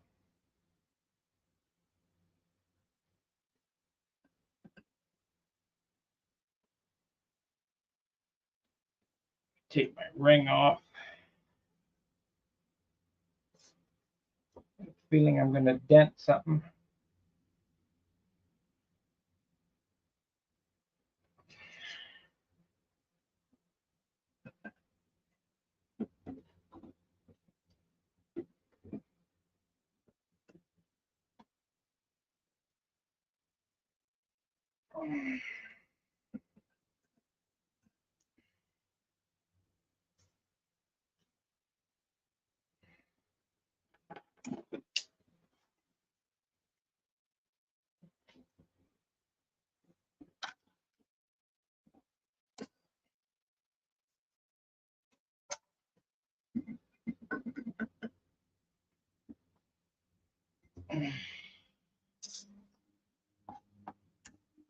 How did I bend that? I bent that with the needle nose.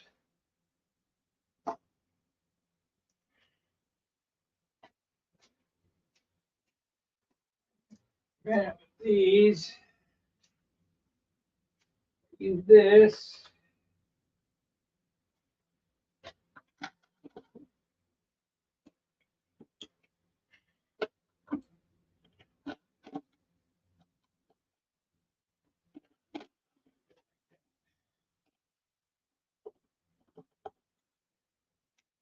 I'm not going to get it like that, so I have to do it with Klein.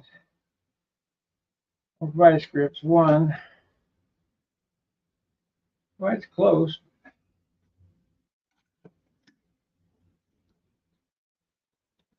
Yeah. There, too far.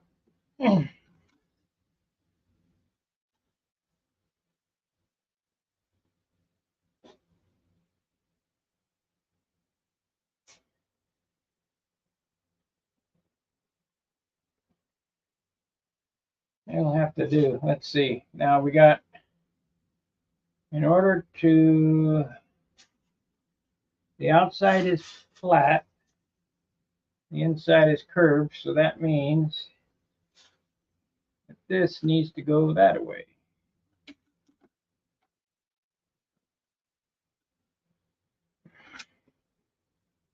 There it is.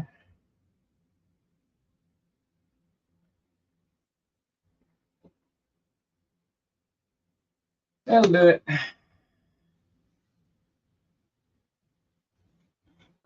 That'll do it.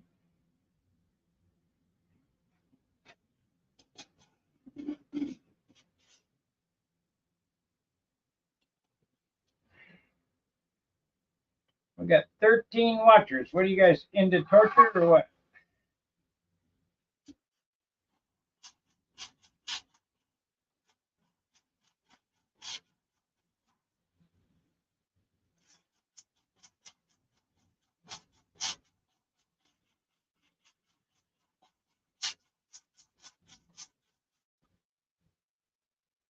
So I'll get this sanded down to flush. We'll get a piece of tissue over the top of it.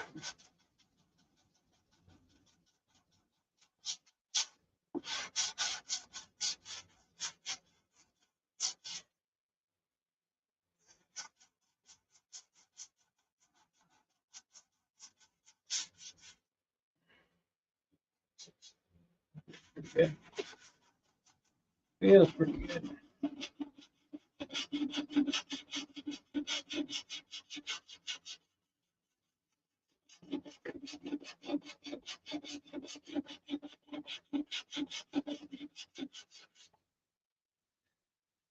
Get some 180.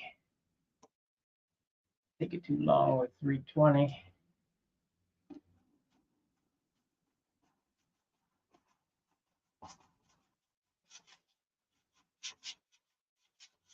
I heard something snap and I knew something broke in there, even though it didn't hit the floor.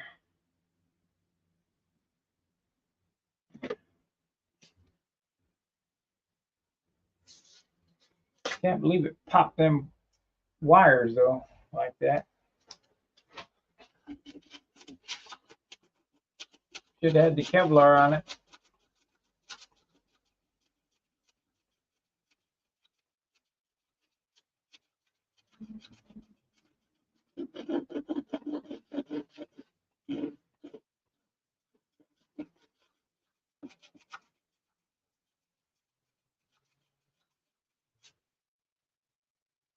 Good and solid again now, so we're okay. I'm okay.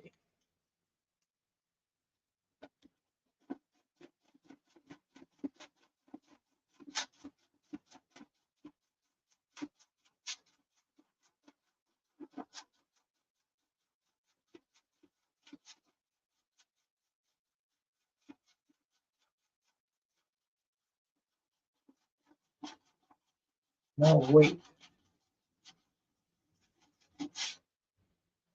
More weight.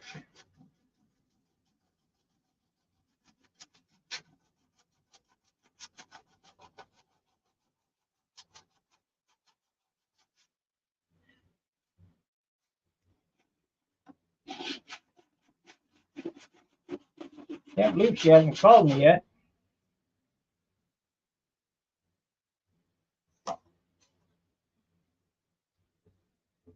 No phone calls.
We've been on 3 hours, almost going on 4 hours now. This has been a long session.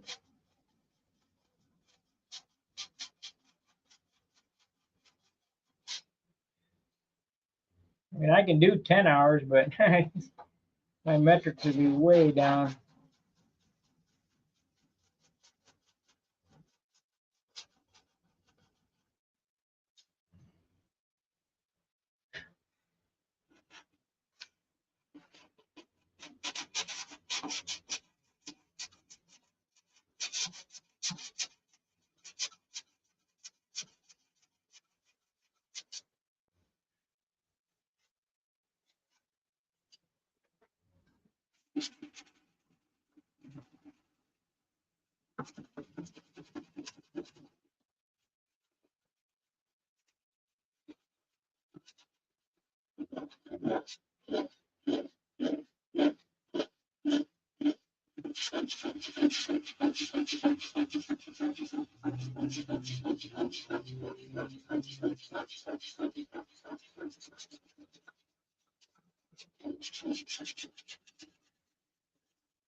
I'm gonna have to go to the drawer and get me a fresh piece of tissue.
Almost got it.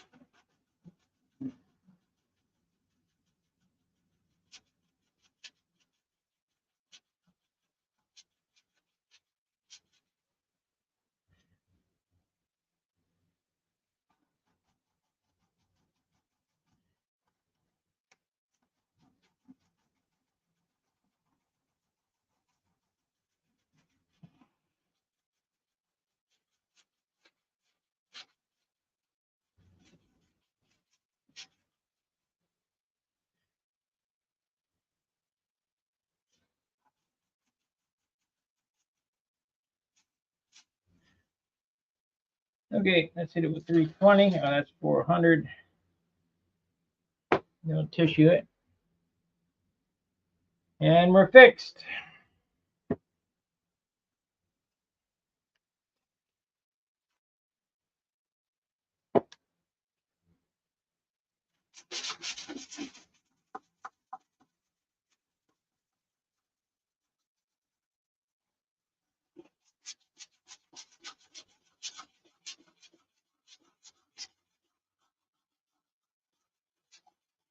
If I'd have done that off camera, you'd have never known that happened or how to fix it.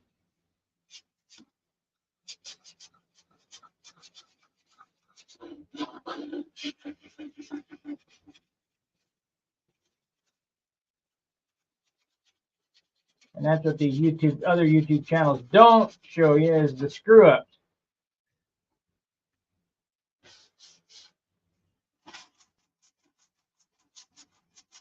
I make mistakes. Shit happens. Pick up and move on.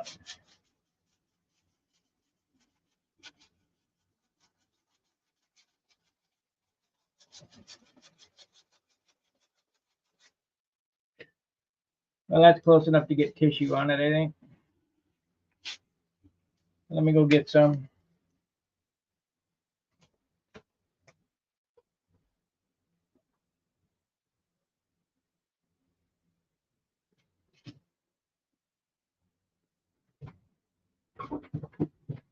Fortunately for me, I put the scraps in there. So, Terra patch.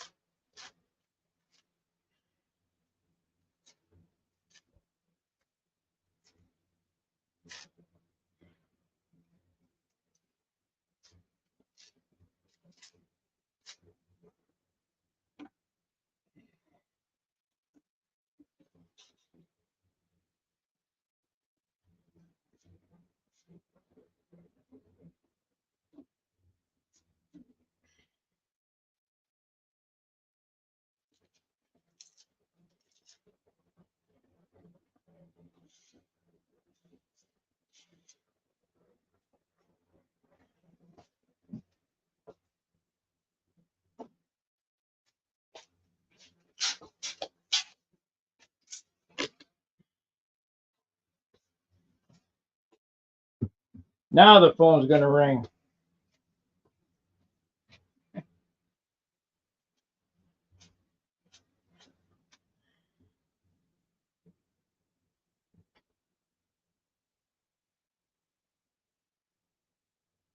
We don't need all that. Let's take some of that off.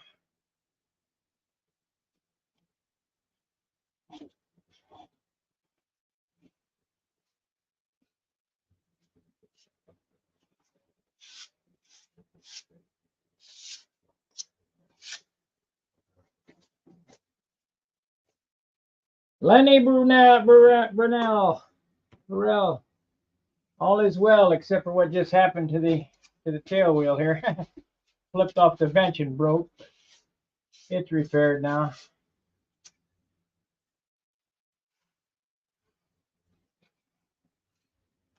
All is well except for that.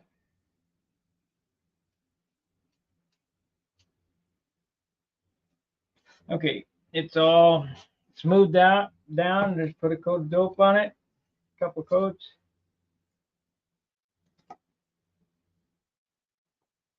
Yeah, if you back up about 45 minutes to an hour ago, I flipped off the bench and broke the tail wheel.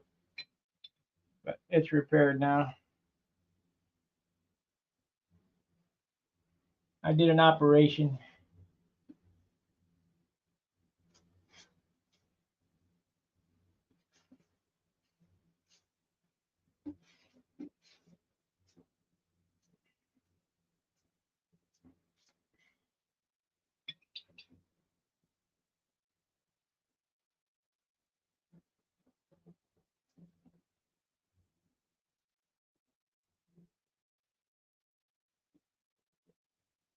We'll let this coat dry, then get another 2-3 coats on it, and then sand it.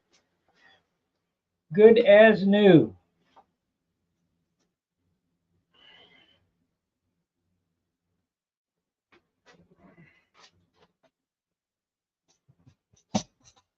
Yeah, stuff always happens to me.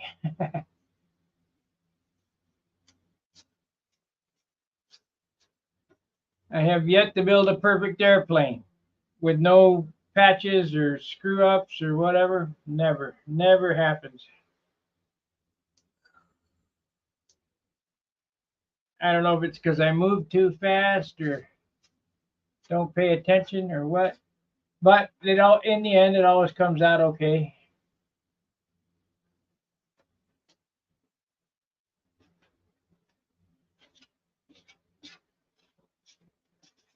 I will guarantee that you will not be able to see the repair.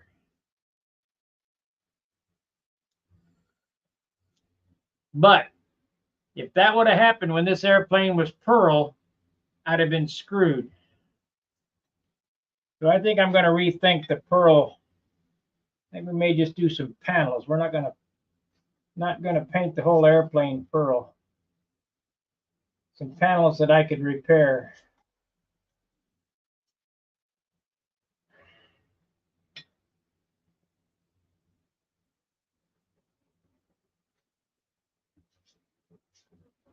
Because trust me, during the flying season, there's going to be some repair.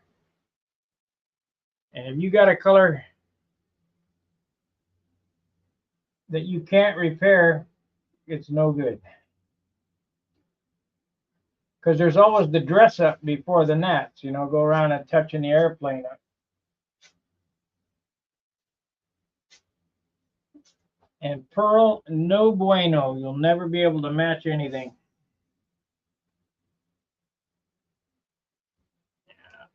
Sand it. So 8 minutes, I'm going to have this a 4-hour stream. I'm going to shut it off. It'll be 4 o'clock. We'll shut it off at 4 o'clock. I'm going to go to AutoZone, and by the time I'm at AutoZone, she'll probably be done shopping, I hope.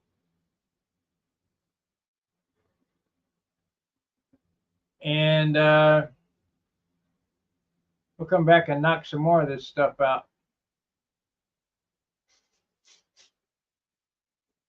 Tail wheel's in good and solid again. It's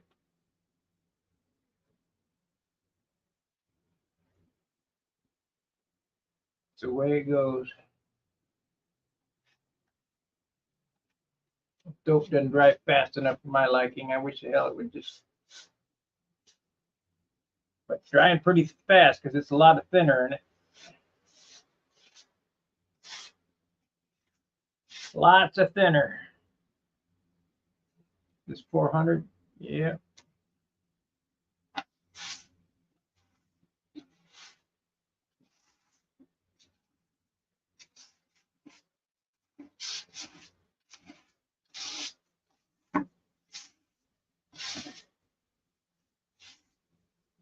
But you ask anybody that watched this stream, I didn't skip a beat when it broke. Just, well, I'm gonna have to repair it. Cut it here and pull it there and see what we gotta look inside. Kind of like when I was mechanicing. Uh-oh, something happened. Take it apart. Gotta see what's going on.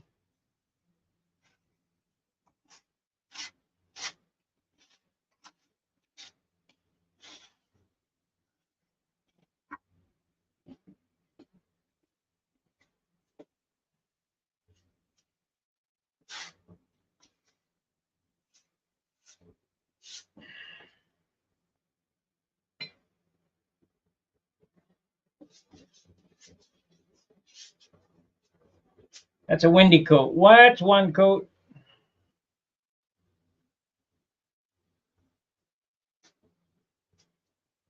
It's gonna have a line there. The acrylic. Acryl.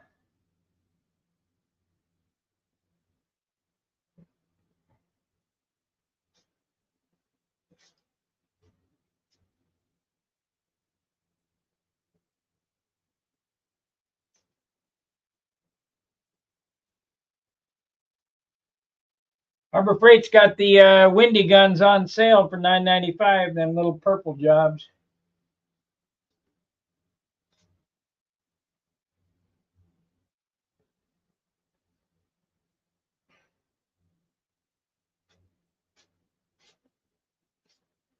Okay.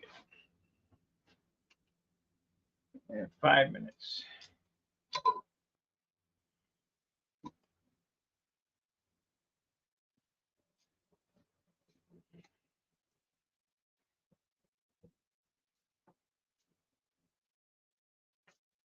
You're watching and building a tail section today. Well, our stream is about 5 minutes from being over. 4 minutes now. This has been a 4-hour stream, and I've made a lot of progress, but got set back a little bit there on that tail wheel repair.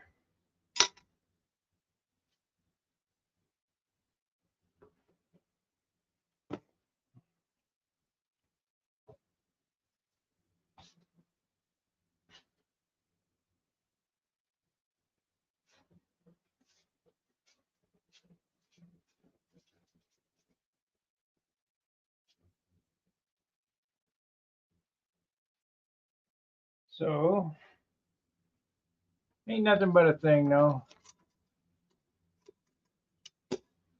Shit happens.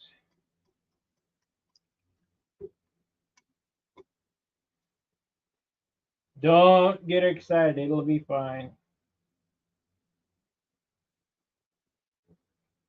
It's only wood.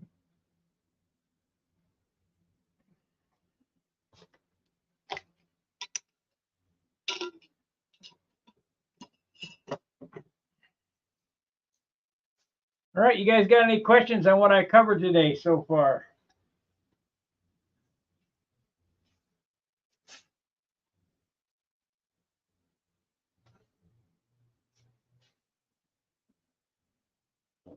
Yep, it'll be fine. I can tell already. Look, make sure I didn't break nothing else. No, just the tail wheel. Just.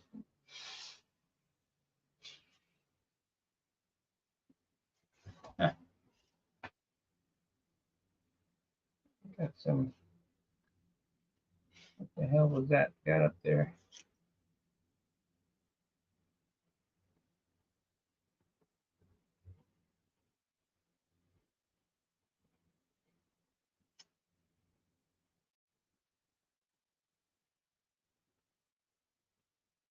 Dope. That was dope.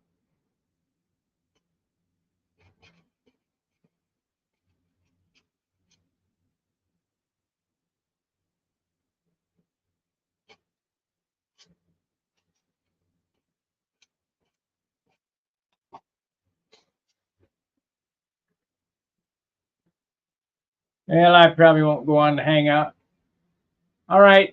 I am 2 minutes, 1 minute away from wrapping this up. I really appreciate you guys watching. If you're not a subscriber, please, please subscribe. Doesn't cost you anything. If you're so inclined to become a paid member, that helps me out with, you know, some of the shit that I do.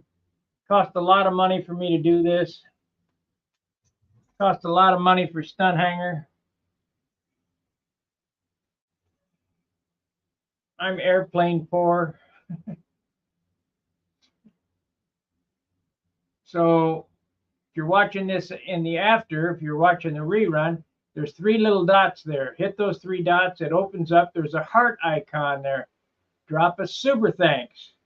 And that's just your way of saying thank you for sharing the information. We'll be back probably 6 o'clock. Give me a couple hours. So I'll go get her and go to AutoZone and get some 600 paper. Everything gets sanded one more time, and then we're going to start spraying. So till then, fair winds, tight lines. See ya.